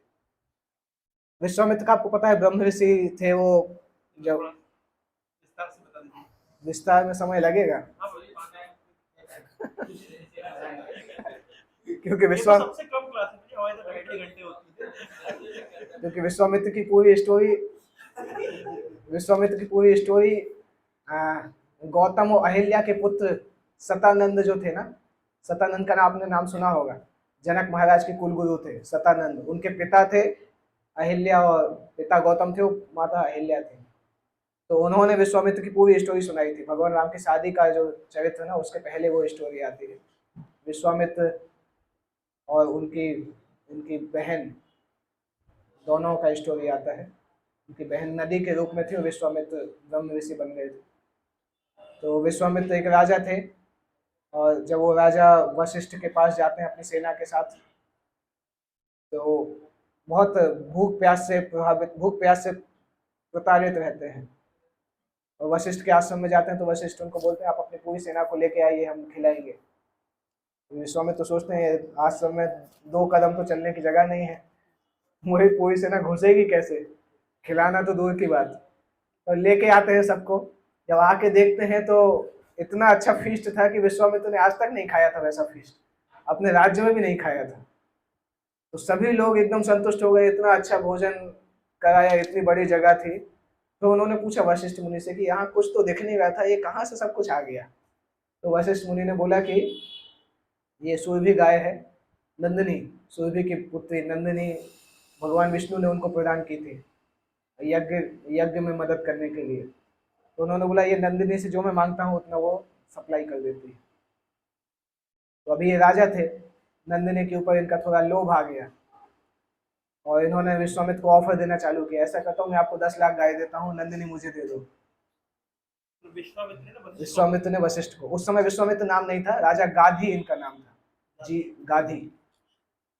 तो इन्होंने उनको ऑफर देना चालू किया कि मैं आपको 1 लाख गाय देता हूँ, 10 लाख गाय देता हूँ, आप ये नंदिनी मुझे दे दो। विश्वामित्र ने मना कर दिया कि नहीं नहीं, नंदिनी से मेरा संबंध पिता और बेटे के जैसा है, वो कोई गाय और कोई पैसे से नहीं हो सकता है। तो इन्होंने समझाया, देखो आपको तो कोई जरूरत नहीं, मैं राजा हूँ, मुझे ज्यादा जरूरत पड़ती है, मैं इतने लोगों को भोजन कराता हूँ, दे दो। विश्वामित्र ने बोला ये कोई नाप तौल की बात है ही नहीं, सौदा की बात ही नहीं है, वो मेरी बेटी है, मैं क्यों दूंगा। तो राजा को गुस्सा आ गया, ने बोला कि मैं तुम्हारे यहाँ का राजा हूँ, तुम्हें मेरी बात माननी पड़ेगी, ये सब बोल के जबरदस्ती नंदिनी को ले जाने लगे। अब जब नंदिनी को जब ले जाने लगे तो नंदिनी ने वशिष्ठ से रोते हुए पूछा कि आपके सामने कोई मुझे ले जा रहा है छीन के, आप मुझे रोकने का प्रयास क्यों नहीं कर रहे। तो वशिष्ठ ने बोला कि एक्चुअली राजा जो है वो भगवान का प्रतिनिधि होता है और मैं इनके राज्य में रहता हूँ, अगर ये कोई चीज करेंगे तो मैं उसको अपोज नहीं कर सकता हूँ। तो नंदिनी ने बोला ठीक है, आप अपोज नहीं कर सकते हो, एटलीस्ट आप मुझे इतना तो बोल सकते हो कि मैं अपनी रक्षा करूँ, कम से कम मुझे इतना आदेश दे दो। तो वशिष्ठ बोले तो हाँ, तुम्हें जो करना है तुम कर सकते हो। तो नंदिनी के शरीर से इतनी बड़ी सेना निकली, उसने 2 मिनट में विश्वामित्र की सेना को खत्म कर दिया और विश्वामित्र अकेले अकेले गए वहां से हारने के बाद। परंतु तब विश्वामित्र समझ गए थे कि क्षत्रिय की शक्ति कुछ नहीं होती, ब्राह्मण की शक्ति के आगे क्षत्रिय की शक्ति कुछ नहीं होती। वो श्लोक उस समय आता है, धिक बलम क्षत्रिय बलम ब्रह्म तेजस बलो बलम। क्षत्रिय के बल को धिक्कार है, क्योंकि ब्राह्मण के तेज के आगे क्षत्रिय का तेज कुछ है ही नहीं। उस दिन उन्होंने सोचा कि मैं इतना बड़ा ब्राह्मण बनूंगा, ब्रह्म ऋषि बनूंगा। तो उसी दिन से उन्होंने तपस्या चालू की। तो तपस्या की लंबी स्टोरी है, बहुत कॉमेडी स्टोरी वाली भी है। लंबा समय लगता है, बहुत सारे केस होते हैं उनके साथ। सबसे पहले क्या है, वो शंकर जी की तपस्या करते हैं, दुनिया के सारे वेपन शंकर जी से मांगते हैं, शंकर जी खुश होकर सब कुछ दे देते हैं, संसार में जितने भी अस्त्र शस्त्र सब जितने भी हैं सब उनको दे देते हैं। और ये तो क्षत्रिय रहते हैं, ऑलरेडी इनका अपमान हुआ था तो बदला लेना था। तो जैसे ही सारे वेपन मिलते हैं, जाते हैं उनके पास आश्रम में, वशिष्ठ के आश्रम में, और जाके मिसाइल अटैक करना चालू कर देते हैं कि मैं देखता हूँ, अभी सामने आओ, मैं देखता हूँ। और वशिष्ठ जब बाहर निकलते हैं पूछते क्या कर रहे हो ये, बोलते तुमने मुझे बहुत बेइज्जती की, अभी मैं तुम्हें देखता हूँ, बच के दिखाओ ये वो। वशिष्ठ मुस्कुराते रहते हैं। जो ब्रह्म ऋषि रहते हैं उनके पास ब्रह्म दंड होता है, तो वशिष्ठ ने अपना ब्रह्मदंड वहीं पे जमीन पे गाड़ दिया। वशिष्ठ ने बोला ठीक है, आपको फाइट करना है, करो जो करना है।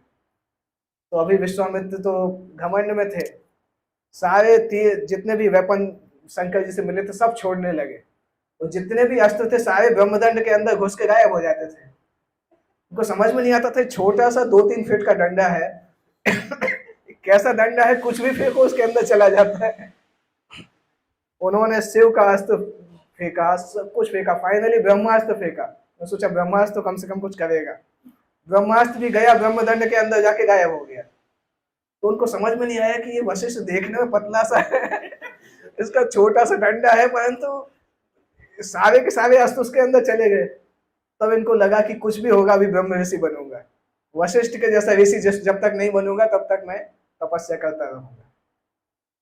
तो फिर उन्होंने नया तपस्या चालू किया। ये तपस्या एक्चुअली घमंड के प्रतिशोध के कारण चालू हुआ था, ब्रह्म ऋषि बनने का। बहुत साल, कई 100 साल टोटल तपस्या उनका 60,000 साल था, परंतु बीच में कई ब्रेकेज थे।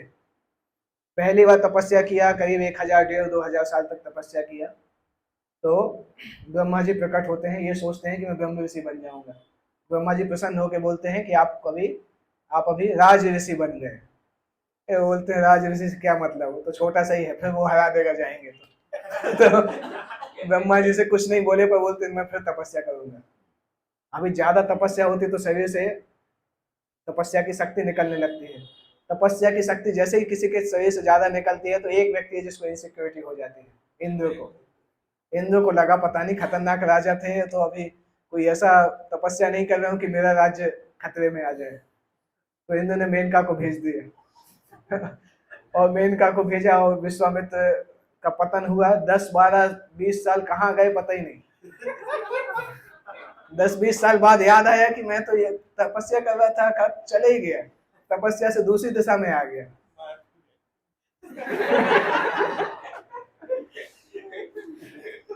तो ये पहला पतन था विश्वामित्र का।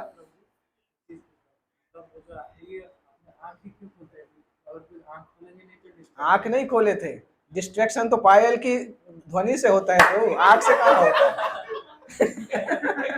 कान तो खुला रहता है ना। वो सॉन्ग सुनाई देता है, कोयल सी तेरी बोली, ये सब सॉन्ग सुनाई देने लगते हैं। आंख तो बहुत दूर की बात है। तो पहली बार विश्वामित्र डिस्ट्रैक्ट हुए मेनका से काम भावना के कारण।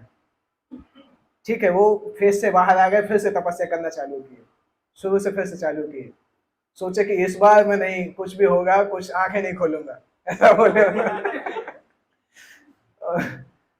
तो अभी कुछ देर बाद इंद्र को फिर से लगा कि यार कुछ करना चाहिए। फिर अब की बार उसने बोला कौन सी अप्सरा जाएगी, पर जिस अप्सरा को बोलते हैं वही अप्सरा सोचती नहीं अब नहीं जाएंगे, पता नहीं क्या होगा। तो जैसे भी बहला फुसला के रंभा को भेजते हैं, रंभा को भेजते हैं और विश्वामित्र तो गुस्सा में भरे रहते हैं, इस बार कोई आएगी अप्सरा तो देखते हैं क्या करते हैं। तो जैसे ही रंभा आके गाना बजाना चालू करते, विश्वामित्र अपनी आंखें खोल के जला देते हैं उसको। पर कोई तपस्या करता है और गुस्सा कर देता है, तपस्या का फल खत्म हो जाता है। तो पहली बार काम के कारण तपस्या का फल खत्म हुआ, दूसरी बार क्रोध के कारण तपस्या का फल खत्म हुआ।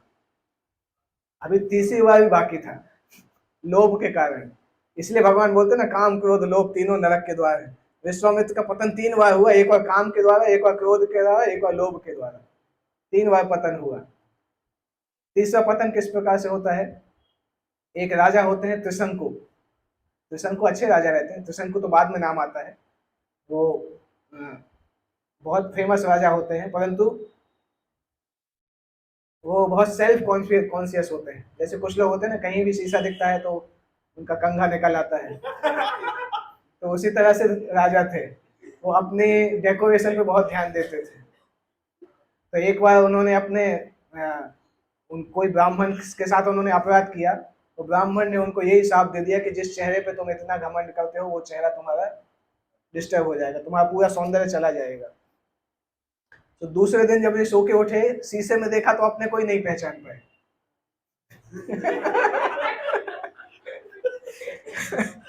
और मंत्रियों ने देखा तो मंत्रियों ने भी बोला कि ये कौन है, ये तो राजा नहीं है, उसको भगा दिया। राजा को ही मार मार के सामने राज्य से बाहर निकाल दिया कि हमारे राजा पता नहीं कहाँ गए, ये तो कोई खतरनाक व्यक्ति, इसको भगा दो। कोई ने विश्वास ही नहीं किया कि यही राजा है। तो उनका राज्य भी चला गया, शारीरिक सुंदरता भी चली गई। तो अभी उन्होंने सोचा कि मुझे सब कुछ वापस चाहिए है, और उनको बताया कोई ने कि स्वर्ग बहुत अच्छी जगह है, अगर आप चले जाओगे तो स्वर्ग में सब सुख मिल जाएगा। पर पापी व्यक्ति थे, कोई इतने अच्छे काम तो किए नहीं थे स्वर्ग जाने का। तो इन्होंने सोचा स्वर्ग का कुछ शॉर्टकट लगाते हैं, कैसे स्वर्ग जाएंगे। उनने सुना कि वशिष्ठ बहुत शक्तिशाली है, वशिष्ठ के पास जाएंगे तो वशिष्ठ हो सकता है इंद्र से भी शक्तिशाली है, क्योंकि ब्रह्मवेशी मतलब ब्रह्मा के समान शक्तिशाली हो जाते थे। वशिष्ठ मुनि के अंदर इतनी शक्ति थी कि यूनिवर्स बना सकते थे। वशिष्ठ मुनि ने एक बार ब्रह्मांड बनाया भी था, रामायण में ही आता है, उन्होंने एक ब्रह्मांड की रचना की थी। तो उन्होंने सोचा कि अगर वशिष्ठ मुनि खुश हो जाएंगे तो मुझे बिना बिना पुण्य के स्वर्गलोक जा सकता हूँ, इंद्र भी कुछ नहीं बोल पाएंगे। तो वशिष्ठ के पास जाके बोलते हैं, तो वशिष्ठ बोलते हैं तुम इतने पापी आदमी हो, तुम्हें क्या स्वर्ग भेजेंगे। तो वशिष्ठ डांट के भगा देते हैं, भाग जाओ नहीं तो जला के खत्म कर दूंगा। अब ये वशिष्ठ से बात नहीं बनती है, वशिष्ठ के बेटों के पास जाते हैं कि तुम्हारे पिता तो कुछ ज्यादा स्ट्रिक्ट हैं, तुम लोग बहुत अच्छे हो। तो उनके बेटे इनको मार के भगाते हैं कि तुम हमारे पिता के बीच में फूट डलवा रहे हो। परंतु इनको पता है कि वशिष्ठ का अपोजिट एक और साधु है जो तपस्या कर रहा है। कौन? विश्वामित्र। विश्वामित्र नाम उनका अभी तक नहीं हुआ था, क्योंकि विश्वामित्र का मतलब होता है जो पूरे विश्व के मित्र हैं, friend to all everyone. Vishwamitra नाम उनका होता है जब वो ब्रह्मवेशी बनते हैं। तो वो बोलते हैं कि अभी इनके पास जाते हैं और इनके पास जाके वो इसी प्रकार से मैटर प्रेजेंट करते हैं कि देखो मेरे साथ इतना गलत हुआ, मैं वशिष्ठ के पास गया, वशिष्ठ ने भी मदद नहीं किया, उनके बच्चों ने भी मदद नहीं किया, अभी इस संसार में केवल आप ही हो जो मुझे बचा सकते हो। और थोड़ा ग्लोरिफिकेशन भी करते हैं कि आप थोड़ी वशिष्ठ से कम शक्तिशाली हो, आप तो बहुत शक्तिशाली हो। अभी विश्वामित्र के सामने वशिष्ठ के लिए कुछ कंपटीशन बोलेंगे तो ऑलरेडी उनका ईगो बढ़ जाएगा। विश्वामित्र ने सोचा अभी तो इसको स्वर्ग पहुंचा के ही रहेंगे, कैसे भी हो स्वर्ग पहुंचाना है। और विश्वामित्र ने एक अनूठा यज्ञ किया, उस यज्ञ में सबको बुलाया, जितने ऋषि थे सबको बुलाया, और सारे ऋषि डर के मारे आ भी गए कि शक्तिशाली ऋषि है, नहीं जाएंगे तो पता नहीं क्या करेगा। सभी लोग आ गए और विश्वामित्र एक जीवित आदमी को जीवित अवस्था में स्वर्ग तक भेजने का यज्ञ कर रहे थे। विश्वामित्र की तपस्या करते करते शक्ति बहुत हो गई थी, और वो यज्ञ में आहुति डालते थे, घी डालते थे, जैसे जैसे घी जाता था त्रिशंकु हवा में उठ के स्वर्ग की तरफ जाने लगते थे। और परंतु त्रिशंकु जितना आसान समझ रहे थे स्वर्ग जाना, उतना आसान नहीं था, क्योंकि जब धरती से ऊपर जाते हैं तो एयर का प्रेशर भी खतरनाक होता जाता है। त्रिशंकु का शरीर तो भौतिक शरीर था, तो जब आकाश के पास तक पहुंचे तो ऐसा लगा जैसे शरीर फटने वाला है प्रेशर के कारण और सारी चीजों के कारण। तो त्रिशंकु चिल्लाते हैं कि अरे मुझे नहीं जाना है, नीचे ले आओ। पर अभी तो क्या है, त्रिशंकु का जो एजेंडा था वो विश्वामित्र का एजेंडा बन गया था। क्योंकि विश्वामित्र को दिखाना था कि मैं वशिष्ठ से ज्यादा शक्तिशाली हूँ। तो त्रिशंकु का चाहे कुछ भी हो, अभी तो उसको स्वर्ग जाना ही पड़ेगा, क्योंकि अगर वो स्वर्ग नहीं गए तो विश्वामित्र की पराजय होगी। तो वो ऊपर से चिल्ला रहे थे मुझे नहीं जाना है, नहीं जाना है, ये यज्ञ में अग्नि डालते रहे। और ऐसा करते करते त्रिशंकु ऊपर तक पहुंच गए, कैसे भी उनको लग रहा था पता नहीं मरेंगे कि बचेंगे। अभी ऊपर गए, इंद्र के पास न्यूज पहुंची कि कोई आतंकवादी आ रहा है, बिना बॉर्डर क्रॉस करके आ रहा है, बिना वीजा के। तो इंद्र ने वहां से अपने गार्ड को बोला इसको नीचे फेंक दो। इंद्र ने अपने वज्र से शक्ति प्रहार करना चालू किया, तो फिर नीचे आ गए सभी। यहाँ पे जब विश्वामित्र के यज्ञ में सारे साधुओं ने देखा कि ये तो त्रिशंकु तो दिखाई नहीं दे रहे, आकाश में ऊपर चले गए, तो सब सोचने लगी विश्वामित्र बहुत शक्तिशाली है, उसको स्वर्ग में भेज दिया। विश्वामित्र भी एकदम खुश हो गए, और जैसे वो सब बात चल रही थी उसी समय वो नीचे आने लगे चिल्लाते हुए। तो विश्वामित्र ने फिर से यज्ञ में डाला अग्नि, फिर वो बीच हवा में रुक गए, फिर ऊपर जा गए। अभी क्या हुआ, वो त्रिशंकु ना घर के ना घाट के, यहाँ से ये शक्ति लगा रहे हैं ऊपर भेजने की, वहां से इंद्र शक्ति लगा रहे नीचे भेजने की। तो वो बेचारा बीच में लटक गया। वो विश्वामित्र से प्रार्थना कर रहा है कि मुझे बुला लो नीचे, मुझे कहीं नहीं जाना है। और विश्वामित्र बोल रहे नहीं तुम्हें तो जाना ही है, स्वर्ग जाना ही पड़ेगा। फाइनली विश्वामित्र ने बोला कि इंद्र आने नहीं देगा, तो मैं ऐसा करता हूँ कि एक पूरा स्वर्ग लोक बनाता हूँ अपनी शक्ति से, और उस स्वर्ग का राजा इसको बना दूंगा। तो उन्होंने एक पूरा प्लेनेट डिजाइन किया, स्वर्ग प्लेनेट, दूसरा प्लेनेट डिजाइन किया, गैलेक्सी में उसको स्थापित कराया। परंतु क्या हुआ, योगी की तपस्या अनलिमिटेड तो नहीं होती है। स्वर्ग प्लेनेट बना दिया, वो प्लेनेट अनबैलेंस हो गया और विश्वामित्र की तपस्या की शक्ति खत्म हो गई। अभी इनका ऐसा लग रहा था कि ये प्लेनेट आके मुझे ही विनाश कर देगा, क्योंकि उनका ही बनाया हुआ था, वो प्लेनेट पूरी तरह से स्टेबल नहीं हुआ था। तो जब ये घबरा गए कि अभी शायद मैं ही मर जाऊंगा, क्योंकि प्लेनेट इनको ही विनाश कर रहा था, तभी कोई दूसरे ऋषि ने बताया कि भगवान विष्णु का ध्यान करो, वो ये संभाल सकते हैं। तो इनके मुंह से एकाएक शरणागति के जैसा निकल गया कि भगवान विष्णु बचा लीजिए। भगवान विष्णु आ भी गए सामने, बोला क्या चाहते हो। विश्वामित्र उस सीन को बाद में याद करते हैं, जब राम से मिलते हैं ना तब याद करते हैं विश्वामित्र कि भगवान विष्णु मेरे सामने आए थे, उस समय चाहता था मैं भगवत धाम मांग सकता था, परंतु उस समय मैं इतना टेंशन में था कि मैंने उनसे ये मांगा कि ये प्लेनेट आप संभाल लो। भगवान विष्णु ने डांटा कि आगे से ये सब काम मत करना, इसको अभी मैं डाल देता हूँ, स्टेबल कर देता हूँ, पर आगे से ये सब काम मत करना। भगवान विष्णु ने संभाल दिया और त्रिशंकु को वो लोक मिल गया। परंतु उसके चक्कर में विश्वामित्र ने जितना तपस्या किया था सब खत्म हो गया, फिर से जीरो पे आ गए, फिर नया तपस्या चालू किया है। इस तरह से कई एपिसोड हुए उनके साथ। फाइनली वो जब ब्रह्मा जी आए और आके बोला, उसके बीच में एक और एपिसोड हुआ था, उनके भतीजे को एक कोई मारना चाहता था, विश्वामित्र ने उसको मंत्र बताए थे, तो भतीजा उसके बलि देते समय उसने मंत्र पढ़े थे, तो वो जिंदा हो गया था। वो एक घटना आती है। शून्य से उस ऋषि का नाम होता है बाद में। तो फाइनली जब ब्रह्म ऋषि, विश्वामित्र की एक और शर्त थी, क्षत्रिय थे तो शर्त थी, उनने ब्रह्मा जी जब आए ब्रह्म ऋषि का पद प्रदान करने के लिए, तो ब्रह्मा जी से बोला कि ये तो मैं ब्रह्म ऋषि का पद तो मैं वशिष्ठ के पास से स्वीकार करूंगा। ब्रह्मा जी ने वशिष्ठ को बुलाया कि वशिष्ठ आके उनको सर्टिफाई करेंगे कि अभी आप ब्रह्म ऋषि बन गए। परंतु उस समय जब वशिष्ठ आए तो एक अजीब घटना हुई। विश्वामित्र ने आगे जाके वशिष्ठ के चरण छू लिए। ब्रह्मा जी को भी लगा कि क्या हो गया। तब विश्वामित्र ने बोला कि अभी जब मैं ब्रह्म ऋषि की स्थिति तक पहुंचा हूं, तब मुझे पता चला कि वशिष्ठ कितने शक्तिशाली रहे होंगे, कितनी तपस्या की होगी, क्योंकि इतनी तपस्या करने के बाद मुझे पता चला ये कितना ऊंचा स्तर है। तो अभी मेरा सम्मान वशिष्ठ के लिए बढ़ गया और मैं समझ गया कि मैंने कितनी गलती की थी इनके साथ इस प्रकार से गलत तरीके से सोच के, क्योंकि 60-65 हजार साल तपस्या करने के बाद समझ में आया कि वो स्थिति कितनी ऊंची है। तब फिर दोनों लोग मित्र बन गए, वशिष्ठ और विश्वामित्र दोनों ने एक दूसरे को गले लगाया। उसके बाद इनका नाम विश्वामित्र दिया गया। परंतु विश्वामित्र को तब भी याद आया था कि वो आध्यात्मिक संसार में जाने की खिड़की खुली थी मेरे साथ, भगवान विष्णु आए थे, दरवाजा खुला हुआ था, मैं भगवत धाम जा सकता था परंतु नहीं जा पाया, केवल इस कारण से क्योंकि मैं उस समय बहुत ज्यादा ऑब्सेस्ड था ब्रह्म ऋषि बनने के लिए, जबकि ब्रह्म ऋषि बनना शुद्ध भक्ति से बहुत नीचे की बात है। तो उनको उस चीज का हमेशा दुख रहता था। उस चीज को उन्होंने वशिष्ठ जी से डिस्कस किया कि भगवान विष्णु का मुझे दर्शन हुआ परंतु मैंने शुद्ध भक्ति नहीं मांगी। तो वशिष्ठ ने बोला कि मैं आपको एक सीक्रेट बात बताता हूँ, मैं भी किसी भी राजा को मैं गाइड करना नहीं चाहता हूँ क्योंकि मुझे पुरोहित बनना अच्छा नहीं लगता है, परंतु मुझे ब्रह्मा जी ने बताया है कि इक्ष्वाकु वंश में भगवान विष्णु आने वाले हैं, इसलिए मैंने इक्ष्वाकु वंश को स्वीकार किया है पर पुरोहित बनना, क्योंकि इक्ष्वाकु वंश में रहूंगा तो नेचुरली भगवान जब आएंगे तब मुझे उनका दर्शन होगा। तो ऐसा करो, आप भी प्लान इस प्रकार से बना के रखो कि जब भगवान आएंगे राम के रूप में तो उनको आप साथ में लेके जाना, उनका संग प्राप्त करना। तो दोनों के दोनों तब से वेट कर रहे थे कि राम का जन्म कब होगा।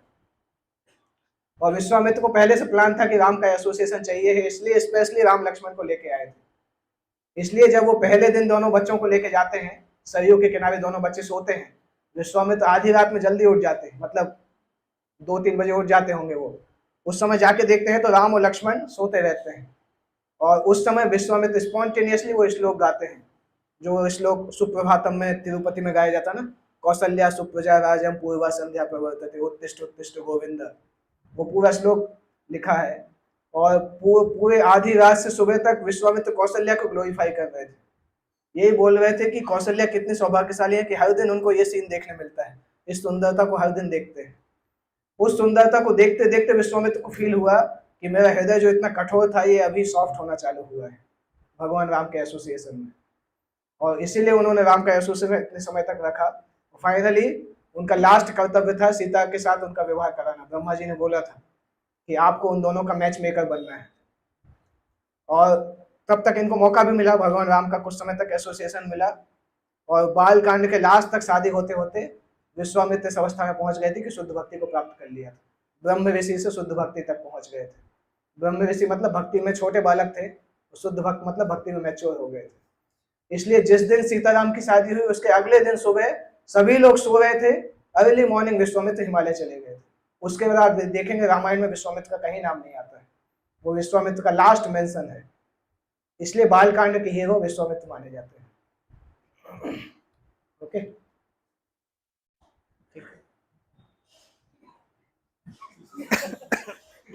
जैसे हमने देखा था मतलब रावण के टाइम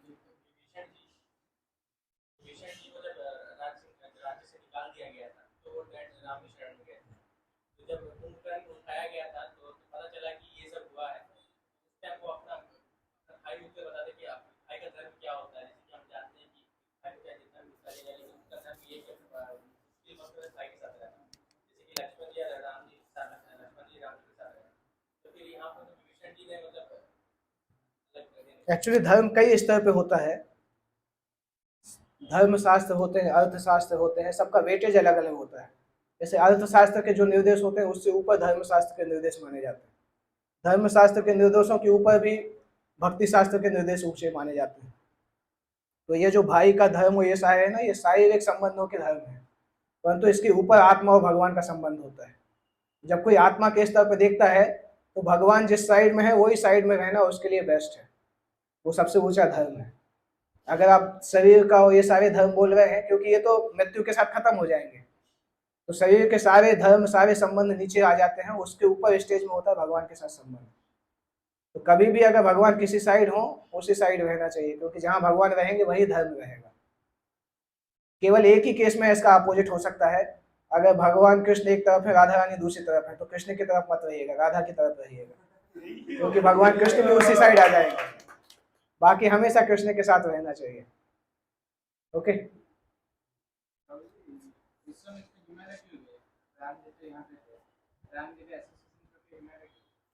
गुड क्वेश्चन। ये क्वेश्चन तब भी आता है जब कर्दम मुनि चले जाते हैं कपिल को छोड़ के। दो कारण थे। वर्णाश्रम का धर्म था कि लास्ट स्टेज जंगल में बिताना चाहिए, एक वो कारण था उस एग्जाम्पल को सेट करने के लिए। पर विश्वामित्र का राम के प्रति जो संबंध था ना, राम उनको अपने गुरु जैसा मानते थे, परंतु विश्वामित्र अपने आप को राम का दास मानते थे। तो अगर राम के साथ रहते तो राम की उस प्रकार से सेवा नहीं कर पाते वो, क्योंकि राम उनको सेवा नहीं करने देते। राम अपने आप को खुद ही उनकी सेवा करते थे, पर विश्वामित्र जानते थे कि ये भगवान है, मुझे उनकी सेवा करनी है, तो राम के संग में रह के वो उनकी सेवा नहीं कर पाते। इसलिए वो बाहर अपने उनका जो भगवान के साथ संबंध था उस संबंध के आधार पर हिमालय में जाके भगवान के ध्यान में लग गए। ठीक है, जैसे वही भागवतम के श्लोकों में हम देखते हैं शुद्ध भक्ति का मतलब बहुत ज्यादा प्रवचन है, और जैसे आपने ये जो कांड बताया बाल कांड में, मतलब इस प्रकार से ब्रह्म ऋषि पद से विश्वामित्र शुद्ध भक्ति के पद को है, तो रामायण में इस प्रकार से शुद्ध भक्ति का भी वर्णन किया गया है। रामायण में शुद्ध भक्ति का वर्णन किया है। एक्चुअली रामायण जो है कुछ कुछ चीजें उसमें बहुत क्लियरली कई जगह पे बताई गई हैं। एक तो रामायण में बहुत ज्यादा करुणा भी कई जगह पे दर्शाई गई है, करुणा रस बहुत है। और दूसरा, रामायण समर्पण के ऊपर बहुत फोकस करता है। कई ऐसे सेक्शन है जहाँ वाल्मीकि मुनि ने सरेंडर के बारे में बताया गया है, तो उसमें से एक सेक्शन है ये जो बालकांड के लास्ट में आता है, समर्पण के बारे में, किस प्रकार से समर्पण करना चाहिए। कई उसमें, जैसे एक घटना मैंने कुछ ही दिन पहले पढ़ा, भगवान रामचंद्र ने समुद्र से मांगा था जगह, ब्रिज बनाने के लिए जगह नहीं मिला था। गोविंद राज आचार्य उसके लिए क्या लिखते हैं कि किसी को सरेंडर करते हैं तो दो क्वालिफिकेशन होगी तभी आपकी इच्छाएं पूरी होंगी। पहला क्वालिफिकेशन कि जिसको सरेंडर करे उसके पास शक्ति होनी चाहिए कि मदद कर सके, और दूसरा कारण कि हम जब सरेंडर कर रहे हैं तो हमें इस प्रकार से सरेंडर करना चाहिए कि हम और कोई दूसरा रास्ता हमारे पास नहीं है, हम उसी को पूरी तरह से सरेंडर करने के लिए तैयार हैं। तो जब राम ने समुद्र को सरेंडर किया तो दोनों ही चीजें नहीं थी। राम के मन में भी बैकअप प्लान था, अगर ये नहीं मानेंगे तो दूसरी तरह से करेंगे, तो सिंगल पॉइंटेड सरेंडर नहीं था। और समुद्र के अंदर भी इतनी शक्ति नहीं थी कि रास्ता दे सके, इसलिए उसका रिजल्ट नहीं निकला। तो ऐसे कई एनालिसिस वाल्मीकि रामायण में आते हैं बीच बीच में। तो शुद्ध भक्ति का प्रवचन आपको सरेंडर वर्ड है या शुद्ध भक्ति? समर्पण ज्यादातर लिखा है।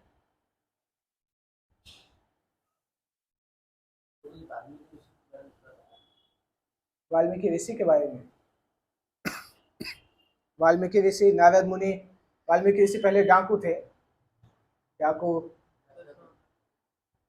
हाँ वो नाम में थोड़ा डिफरेंस है। रत्नाकर बहुत फेमस है, परंतु कई आचार्यों ने वो नाम नहीं बताया है। एक्चुअली कुछ कुछ घटनाएं जो कि मॉडर्न रामायण में बताई जाती है ना, जैसे कुछ कुछ लोग बोलते हैं वाल्मीकि ने उल्टा राम का नाम लिया, परंतु उस समय हिंदी लैंग्वेज था ही नहीं, तो मरा कोई नहीं जानता था। संस्कृत में लोग बोलते थे, संस्कृत में मरा नहीं बोला जाता है। तो कई आचार्य लोग बताते हैं कि ये स्टोरी कोई ने अभी बनाई जब हिंदी लैंग्वेज आ गई तब, क्योंकि वाल्मीकि टाइम पे कोई हिंदी नहीं बोलता था। अगर उन्होंने मरा बोला भी तो मरा का मतलब संस्कृत में कुछ नहीं होता है, संस्कृत में मृत बोला जाता है, मरा तो हिंदी शब्द है। जब हिंदी भाषा थी नहीं तो उन्होंने हिंदी में कैसे बोल दिया। तो रामायण की कई स्टोरी है, जब आप वाल्मीकि रामायण में पढ़ेंगे तो ऐसा लगेगा ये सब अभी जो बोलते हैं बहुत सारी चीजें सही नहीं है, कोई मन से बना बना के व्हाट्सएप यूनिवर्सिटी की चीजें हैं।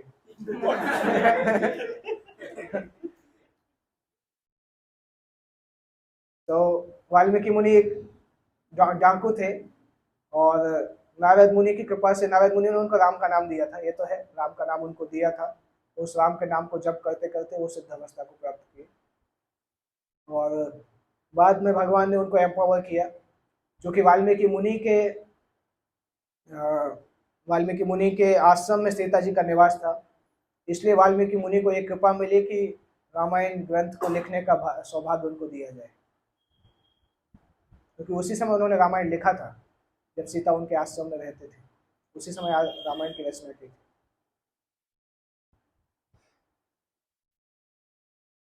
इवन दशरथ की जो 350 वाइफ का वर्णन है ना, क्या है, बहुत सारे आचार्यों के अलग अलग उसमें ओपिनियन होते हैं। ये पता लगाना मुश्किल है कि किस प्रकार से उसको वो रिजॉल्व किया जाए, क्योंकि एक श्लोक में आता है, परंतु कुछ आचार्य बोलते हैं कि 350 नहीं भी हो सकते हैं, क्योंकि एक ही जगह वर्णन आता है, बाकी जगह नहीं आता है।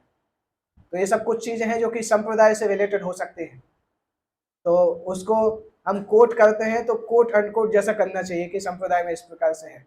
क्योंकि मुझे भी 3 रानी पता थी, परंतु जब मैंने वो श्लोक पढ़ा तो उसमें क्लियर लिखा है अर्ध सप्त शतम, उसका मतलब 350 होता है, क्योंकि सप्त शतम मतलब 700 होता है, अर्ध सप्त शतम मतलब 350 होता है। परंतु उसके अलावा और कहीं घटना में कोई रानियां नहीं दिखाई देती है। कुछ कुछ आचार्य बोलते हैं कि हो सकता है कुछ और मतलब हो इसका। तो ये सारे कुछ डिटेल्स हैं, ये डिटेल्स अगर आप लोग कहीं कोट करिएगा तो इस तरह से ही कोट करिएगा कि ये कुछ आचार्यों का ऐसा मत है। हो सकता है सभी लोग उसको स्वीकार नहीं भी करें, क्योंकि रामायण को अलग अलग जगह पे कमेंट, श्री संप्रदाय का कमेंट्री अलग है, रामानंदी संप्रदाय ने अलग कमेंट्री की है। तो कुछ कुछ डिटेल्स हैं जो कि वेरीफाई करना मुश्किल है, किसी को और ज्यादा डीप में जाना पड़ेगा। मैं उतना डीप में नहीं पढ़ा, क्योंकि रामायण की कई कमेंट्रीज है ना, उतना टाइम नहीं है कि सबको ही एनालाइज कर सकूं। मैंने मेनली श्री संप्रदाय की कमेंट्री है, वेदांत देशिका आचार्य के संप्रदाय में एक आचार्य हुए हैं गोविंद राज, वो कमेंट्री श्री संप्रदाय की स्टैंडर्ड कमेंट्री है, उसी में से विद्वान गौरांग ने रामायण में वो भी मैंने पढ़ा है, विद्वान गौरांगपुर को पढ़ा, और कुछ कुछ मैंने सुखविलासपुर की जो बुक्स है उसमें से भी देखा है। अब तो सुखविलासपुर की बुक भी कई जगह से ली है, तो उस बुक में से कुछ कोट करने के पहले मैं वेरीफाई कर लेता हूँ कि कहाँ इसका रेफरेंस क्या है, क्योंकि भगवान राम की इतनी स्टोरी है ना, आप गांव नॉर्थ इंडिया के गांव में जाएंगे तो लोग पता नहीं कितनी स्टोरी सुनाते हैं, तो पता ही नहीं चलता है हुआ भी है कि नहीं हुआ है। तो जब तक हम श्योर नहीं है कि कोई शास्त्र में ऐसा लिखा है, तब तक कोट करेंगे तो पता नहीं, हमें भी नहीं पता कि कितना क्या है। तो आइडियली वाल्मीकि रामायण बहुत अच्छा है, वो उसमें जो है ऑथेंटिक है। ये गोविंद राज कमेंट्री अच्छी है, क्योंकि वो प्रामाणिक तरीके से आचार्यों ने लिखी है। हाँ, साउथ इंडिया में मिल जाएगी, श्री संप्रदाय के टेम्पल श्रीरंगम में मिल जानी चाहिए, क्योंकि हम लोग जिस प्रकार से भागवतम पे रिसर्च करते हैं ना, उस प्रकार से श्री संप्रदाय में रामायण की स्टडी होती है, और मध्व संप्रदाय में महाभारत की स्टडी होती है। ओके, जैसे कि हम जानते हैं कि रावण इतना बड़े ब्रह्मांड पंडित थे कि जिन्होंने शिव सूत्रम ये सब चीजें का निर्माण किया, तो जब ये जानते थे कि राम स्वयं भगवान है, तो उससे ही उन्होंने क्यों कंपेयर किए धारण किया, जब उनके कुंभकर्ण विभीषण उनके भाइयों ने तो रावण से जाके पूछना पड़ेगा। सामान्यतः माया शक्ति भुला देती है, विनाश काले विपरीत बुद्धि। हमें बताइए, हम भी तो हर दिन से सुन रहे हैं कि हम शरीर नहीं आत्मा है, दिन में कितनी बार याद रख पाते हैं? रावण को क्या दोष देते हैं, हमारे साथ तो हर दिन ही ऐसा होता है। प्रभुपाद से उनके शिष्य ने पूछा एक बार कि प्रभुपाद आप अपनी हर किताब में यही क्यों लिखते हो कि हम शरीर नहीं आत्मा है, 50 बार लिखते हो? प्रभुपाद ने बोला इतनी बार लिखता हूँ तब भी तुम्हें याद नहीं रहता, इसलिए ज्यादा लिखना पड़ता है। तो माया शक्ति के कारण हम भूल जाते हैं, और रावण तो असुर थे, ऑलरेडी माया का प्रभाव ज्यादा रहता है। और तीसरा कारण यह भी था कि रावण को लड़ाई करनी थी, क्योंकि इसलिए वो वैकुंठ से पतन हुआ था। अगर आप जय विजय का स्टोरी देखेंगे तो वो चीज होना ही था। इसका ये जो प्रश्न है इसका आंसर तुलसीदास जी लिखे हैं। रावण बोल रहे हैं अगर देवताओं का हित करने के लिए और असुरों को मारने के लिए भगवान ने प्रकट हुए, सुर रंजन भंजन वही मारा जो भगवान की नाम हो, तो मैं जाऊं बैरी हटी करूं, जान करके उनसे झगड़ा करूंगा, प्रभु सर प्राण तजे बहुत करूं, भगवान के हाथ में प्राण जाऊंगा। क्यों? तो भाई भगवान का भजन तो करते वही कोई ना भजन तो तामस दे तामसी देह से भजन नहीं होगा, इसलिए मेरा दृढ़ निश्चय कि उनके हाथ से मरना अच्छा है। तो ये मतलब ऐसा भी तो था कि जब जय विजय को श्राप मिला था कि मतलब ये वैसे भी जा सकते, मतलब रोटी है रात को तुम्हारा रेडी देर हो रहा है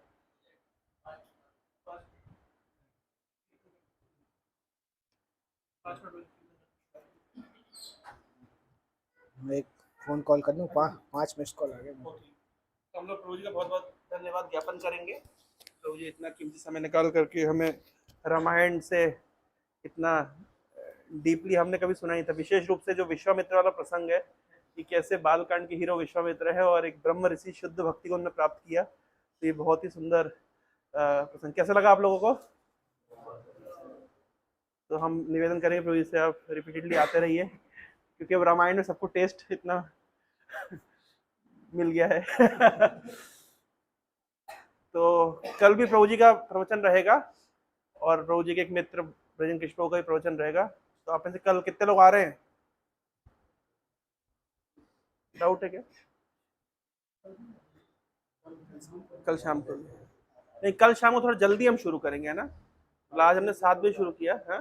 नहीं नहीं नहीं, कल हम लोग ने टाइम 5 बजे दिया है, आप लोग 5 सवा 5 को मैक्सिमम 6 बजे तक आ जाइएगा, है ना? क्योंकि कल मतलब क्योंकि बहुत दूर दूर से भी भक्त लोग आ रहे हैं तो उनको जाने के लिए दिक्कत होगा, इसलिए अगर आप टाइमली आ जाएंगे तो हम लोग टाइमली शुरू कर पाएंगे। Thank you. हरे कृष्णा कृष्णा कृष्णा हरे हरे, हरे राम राम राम हरे हरे। श्रीपाद वंशीधर प्रभु की जय, श्रील प्रभुपाद की जय, गौर प्रेमानंद।